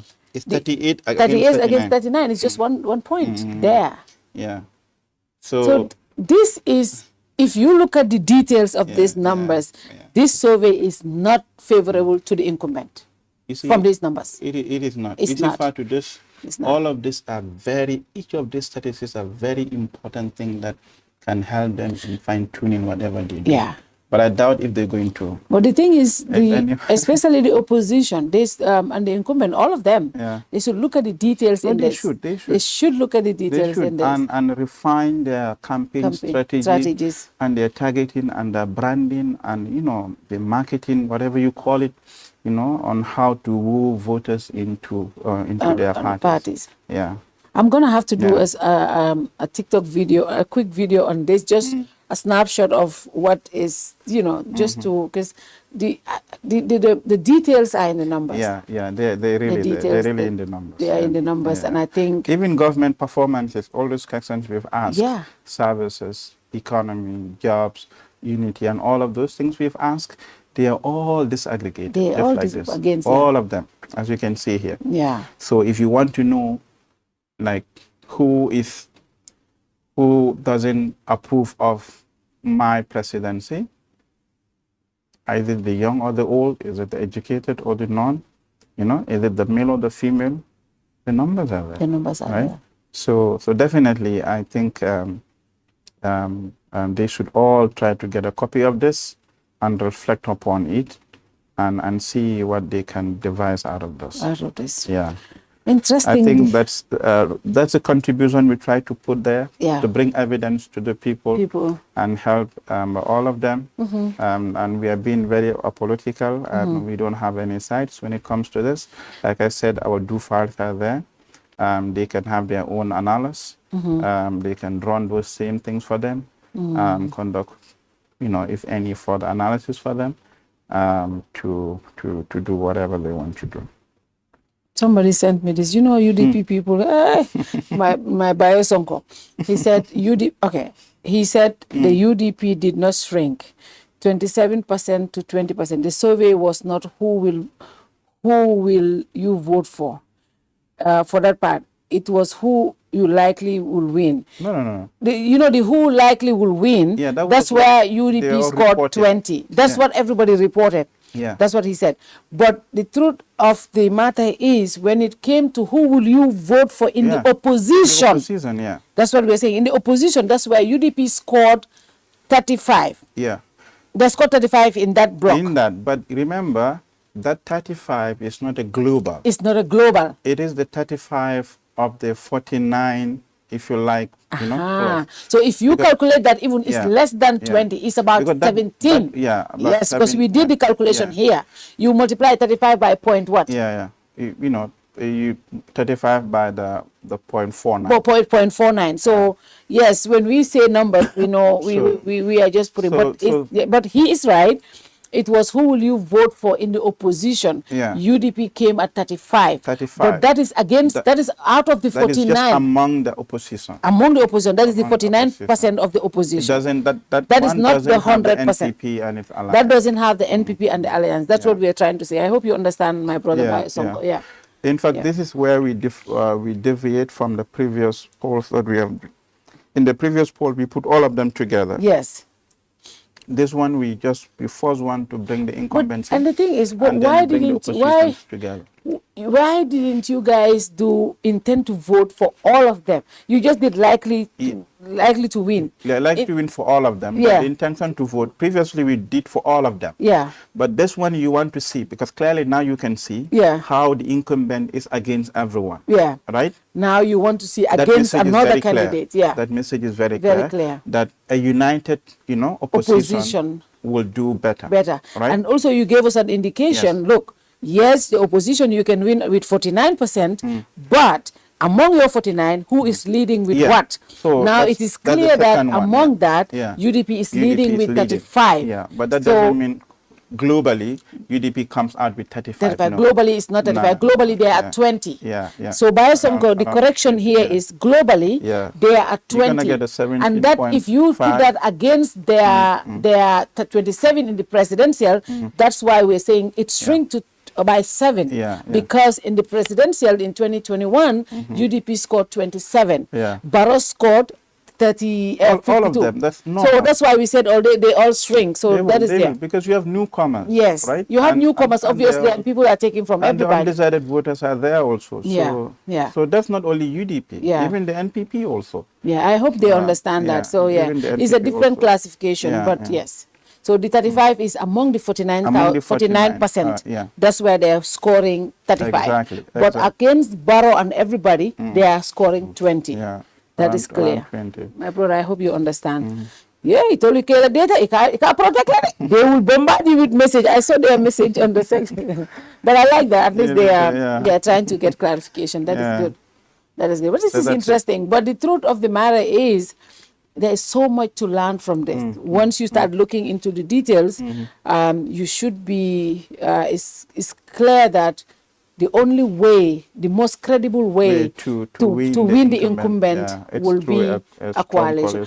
What of a scenario where you have 3 coalitions, for example, you have a UDP coalition bloc, you have President Barrow and his alliance, and then you have another, if that scenario persists? The chances, because, for example, you have the UDP coming together with, say, UMC, which is formerly UDP, and APRC Noto Alliance, for example, and then Barrow goes in and is able to capture, say, Mama Kande or PDOIS and few others. No, they will not go. Okay, for example, I'm just giving a I'm scenario. saying, I'm not saying... You know, when you block people, look at the possibility of scenarios. Okay. They will never go. They will not. Okay, maybe the soft touch is the GDC. So if they have that, it really gonna make it difficult for the opposition to win. Okay. Yeah.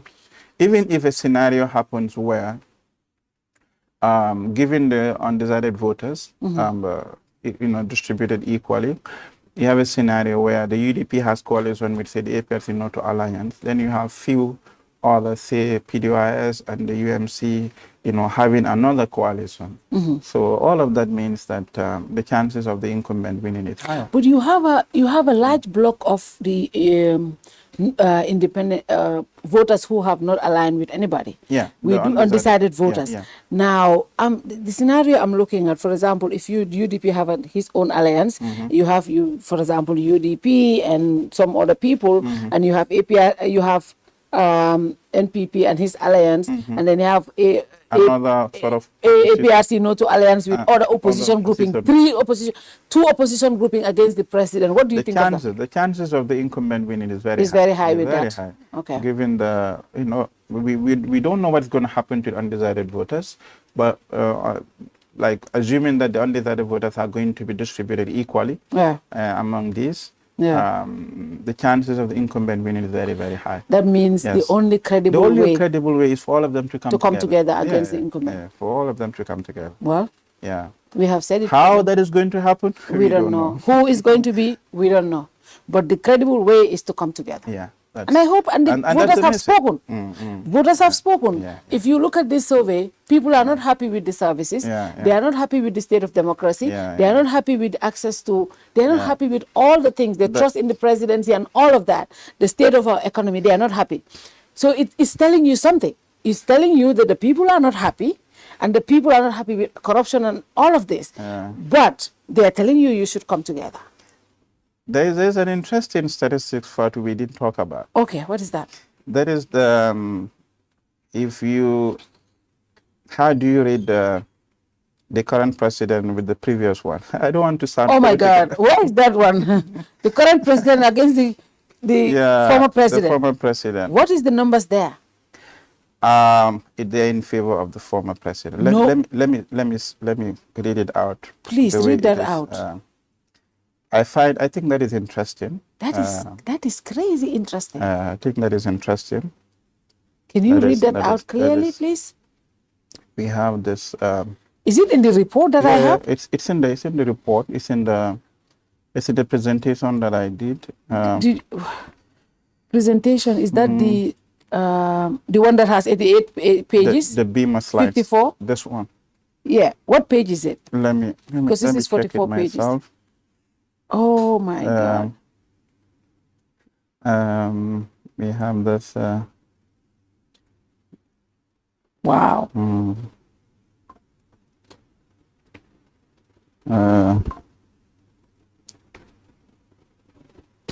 Even about the past elections impartiality. Yeah, I saw that. Yeah. I saw that a lot of people believe that the election was free and fair. Right? About 30-something% said that. The past election, just a slight majority of believe the election has been free and fair. Free and fair, I saw that. But I need to see this one. Yeah. Let me get... Wow.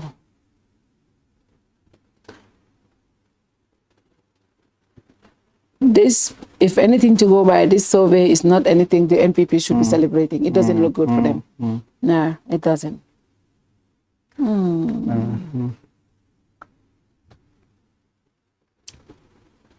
Wow. Good,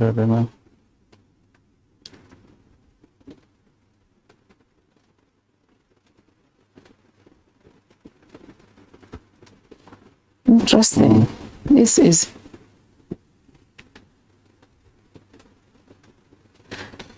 The comments are very interesting. Yeah. Wow. Yeah. So compared to So it says compared to the previous president. Okay, compared to the previous president, would you say that the current president is doing better? Compared to the former president, yes. Would you say the current president is doing better? Yeah, that was the question we asked. And the results show that 32% says the current president is doing worse. 26% says it's doing much worse. So all of that put together is what? That is 58%. 58% say he's doing worse. Yeah. Compared to the former president. At least worse, yeah. About 58%. 58%. Then 8% says it's doing much better, and 20% is saying it's doing better. So like 20%. So that's like 28%. Yeah. 28 against 58. Yeah, 28 against 58 compared to. Wow. If you look at the regional, let me get the detailed analysis of this one for you. Yeah. To see in terms of all the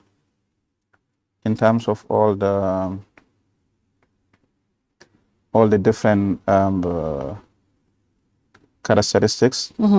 So this. Wow, that's. This is. I'm just going to report this right away. This is crazy. Yeah.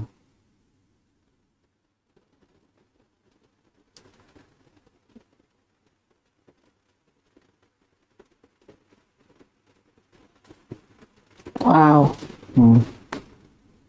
So according to this survey, 58 CepRass survey.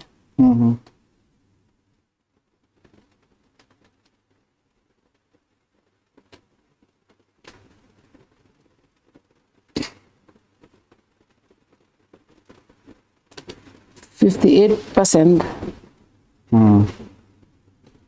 believes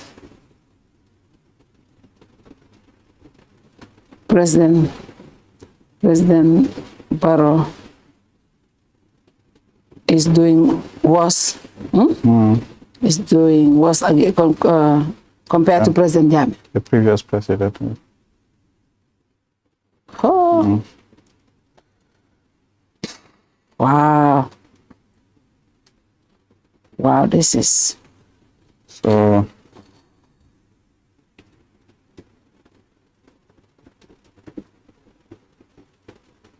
Wow, that's bad. That's bad. So anyway, it's like almost 3 in 7. But you know, also it's not easy to satisfy people. But especially when you're incumbent. Yeah, it's not easy to satisfy people. It doesn't mean that the current president has not performed in terms of other development metrics. It's the views of the people. Yeah, it's the views of the people. That's what they believe. That's what they're saying. So the detail.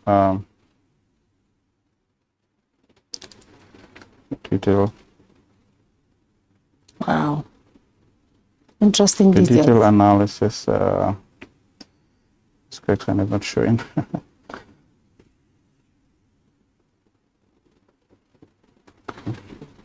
Wow.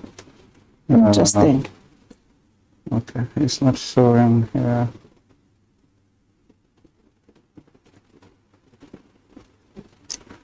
I wish I was able to see this.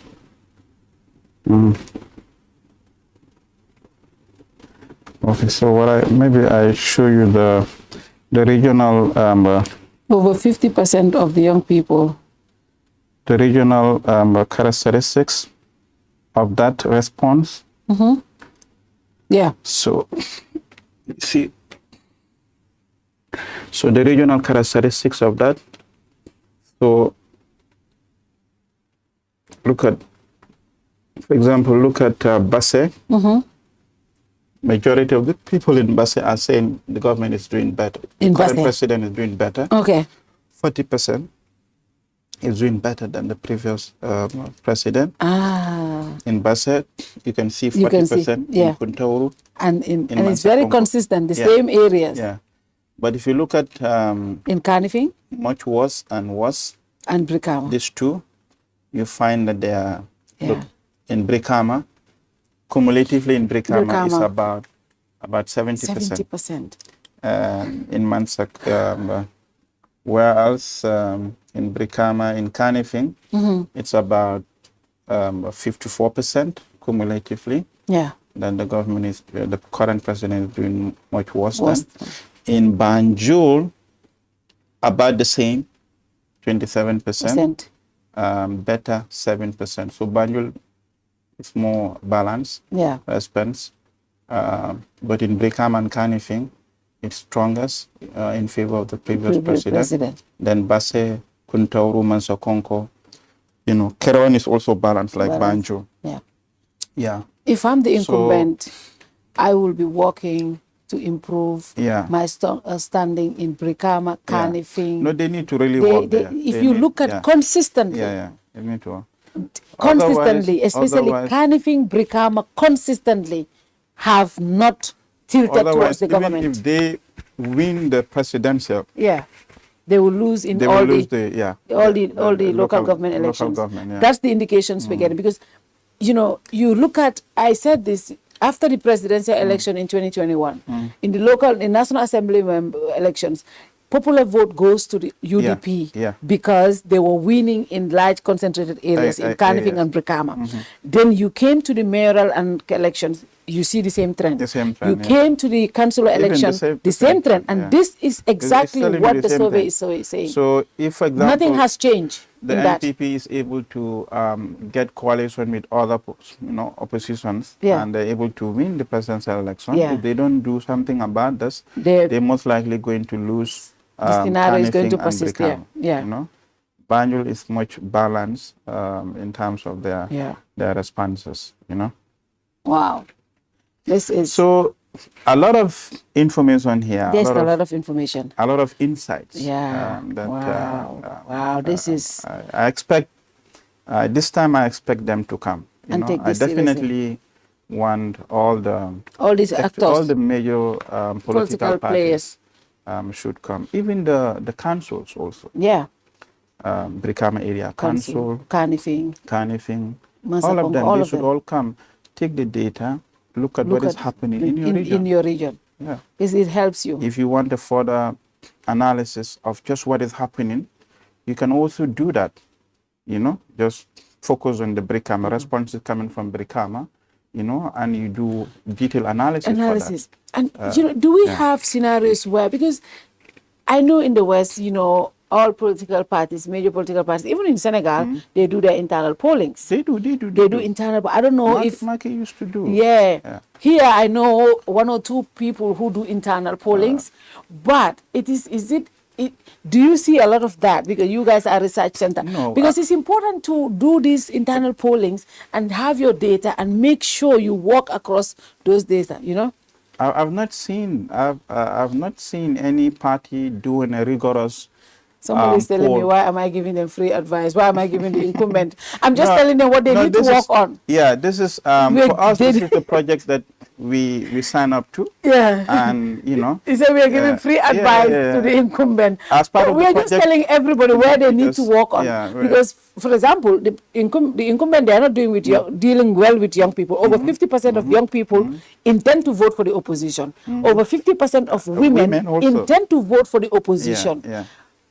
So, this thing is replete with useful information. And we're giving it to them free. We're giving it to them free. I think they should. And like we were saying before that, I've not seen any party that comes with any rigorous poll to support. Sometimes you see people do some Facebook. But they should this is. It's not everyone on the Facebook that is going to vote. Most of the voters are not on Facebook, for example. So it's not going to be represented. Go to the people that are going to vote. This one, I'm very much pleased with this one because, like I said, 81% have voters card, 92% intend to vote. So where else can you get, and with the design and the rigor in the methodology, with all this weighting and all, where else can you, I think they should really do some work with this. Yes. Wow. They should try to do. Even another length of analysis that any political party can do if they have access to our data. For example, if the UDP wants to know who are the NPP supporters. Yes. If they want to know who are the NPP supporters. And target them. Yes. Or the NPP wants to know who are the UDP supporters. Or who are the other candidate supporters. So get the data, analyze it. Get somebody to analyze it for you. Only based on that. Yeah. You can just have a subset of the data that of those who intend to vote for other candidates. Then analyze them, who they are. Know their demographics, where they're coming from, right? What are they saying regarding my performances? Analyze this. Then target them. Yeah. This is what they need to do. Not just to trash whatever data. comes out. Don't trust data. Right? Data, if anything to go by, CepRass have proven themselves over and over again in all these election cycles. And their data has always proven. We have 9 months to elections, 10 months to elections. Whatever you target and you work on, you should be able to do something. So we encourage them to do that. Thank you so much. Our doors are open. Yeah. They can go to CepRass. Yeah. Renatu, Fatcham, or any of the members of the team members. They can reach out to them. Yeah. Thank you very much, Mustapha. This has given me a wide idea, because I think me and so many people in the media, we just ran away with the likely to vote, likely to win, and we all ran away with that. Watson Gambe did, Kerr Fatou did, all other media house did. But I think this explanation, you and I see Dr. Jawara is going somewhere else, everyone is, and this will help for people to understand what the data really is. But thank you very much for this extensive research work that you guys have done. Hopefully we can, by November, we'll see another one. That is going to be the snapshot for the elections. Like 2 weeks, most like 2 weeks before the elections. We're gonna have another one. Oh my God, that's gonna be crazy. And inshallah, we'll see how that plays out. We'll see how that plays out. Thank you so much, Dr. Jobarteh. Final message to the Gambians who are watching. Final message. Yeah. So, I urge everyone, especially the stakeholders, the political parties, to really prioritize evidence if they really want to be successful in what they're doing. And I want to emphasize that CepRass is apolitical, and whatever we're doing, we just want to improve the landscape of governance and our democracy by bringing evidence-based on research that we are conducting, and help all of them. All of them. And our doors are open to all of them. If they want us to do detailed analysis for them, like I alluded to, our doors are open to them. Yeah. If they want our data, they want to do further analysis, they want to verify, our doors are open to them. Okay, and elections are an integral part of democracy. In any country, and we should all embrace it. I urge everyone, including supporters of political parties, to exercise these fundamental rights in a way that do not compromise the peace and the stability of the country, because this is all we have as Gambians. And don't forget that we are all one people. Yeah. Despite our preferences may be different in terms of political parties, we should do this maturely and do not incite to violence or whatever. And I encourage everyone, including the CSOs also, in the way they go about carrying their activities, to be peaceful, and let the 2026, 2027 electoral cycle be lively, be peaceful, and show that we are mature in the way we do our things. At the end of the day, same Gambia that we have. So we encourage everyone, and we ask them to really prioritize research in whatever we do, beyond even election issues. but our national, everything has to do with research. Yeah. Yeah. So thank you. My colleagues also I like to mention. Yeah. Dr. Hamidou Jawara, Yeah. Professor Banna Sawane, Mr. Lamin Damfa, who is completed his PhD in Pakistan, and Mr. Yusuf Adiba, who is like a father to all of us, a veteran civil servant. So all of them are. All them participated in this. They all did wonderful work, and they all did their best. Anyone who knows these people knows that these people are really hardworking and top-notch. They know what they're doing. So thank you so much. Thank you so much. And I must say you guys have been doing an amazing job for the past years, and the data that has always come out has proven to be credible. It has tested, and it has been tested over time and has proven to be credible. And I think majority of governments, even today, I am not seeing a lot of resistance from even social media. The UMC has issued a statement that they respect and value the work that you're doing. The UDP has issued a statement and they said they've respected the value and the work you're doing. And I think that's what we expect from political parties. Data, you are not politicians, you are academics who your work is research, and this also is a test of your credibility. You know, in as much as you love these politicians, but for you, it's what your credibility matters, and this has been proven time and time with the results of the work that you have done, and we hope to get a rendezvous in November. I know the issue-based one is coming, but it's not going to be like this one. We look forward to November one, where we can see what you are telling us when it comes to who is going to be winning the elections. And when you say that, we're just going to roll our sleeves and say, you know what, that's it. CepRass. But thank you so much, Doctor. Hopefully we have you here very soon to look at. And I think on Saturday, Cham will have the politicians to get their reactions on Saturday to say what they think of this survey and what they're doing. Thank you very much, Doctor. I like to say, if they want, I don't know if you allow that. Yes, go ahead. At 9 p.m.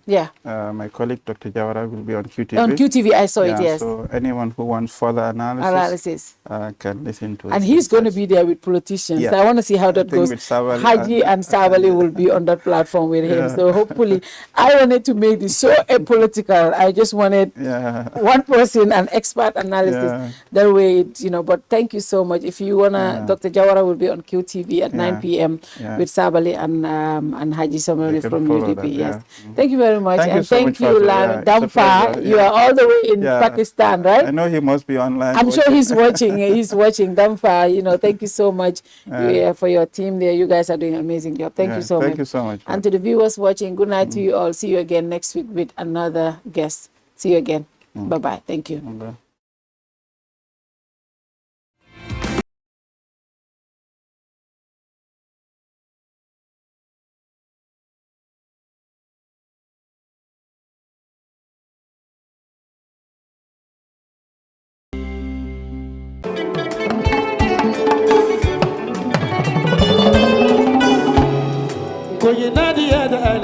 Looking for the perfect home away from home in the Gambia? Welcome to BC's Residence, your ideal short-stay apartment in the heart of Bundum. Whether you're visiting for business, pleasure, or an extended stay, BC's Residence offers you the comfort, convenience, and privacy you deserve. Enjoy spacious, well-appointed accommodations in a peaceful neighborhood just behind Nusrat High School. Our residence combines modern amenities with authentic Gambian hospitality, ensuring your stay is both comfortable and memorable. At BC's Residence, you are not just booking a room, you're finding your perfect base to explore all that the Gambia has to offer.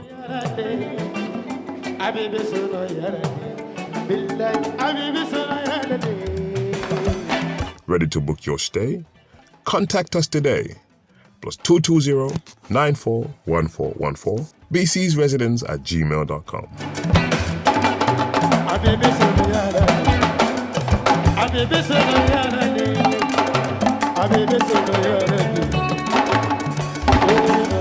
BC's Residence, Bundum, behind Nusrat High School. Your comfort is our priority.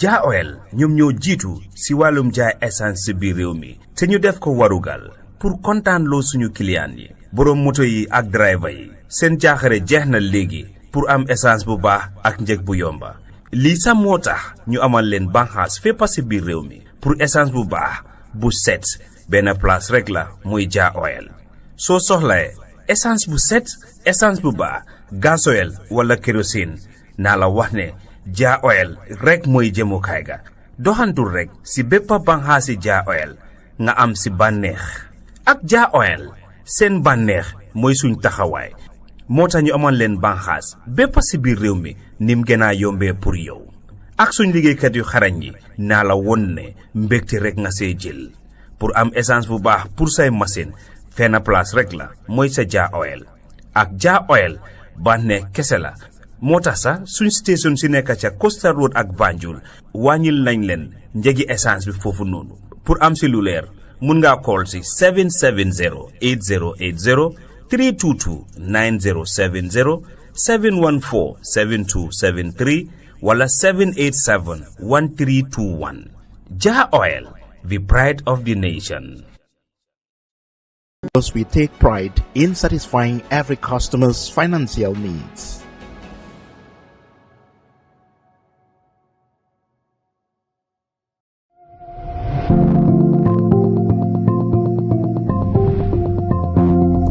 Introducing the future of hassle-free and seamless financial transaction.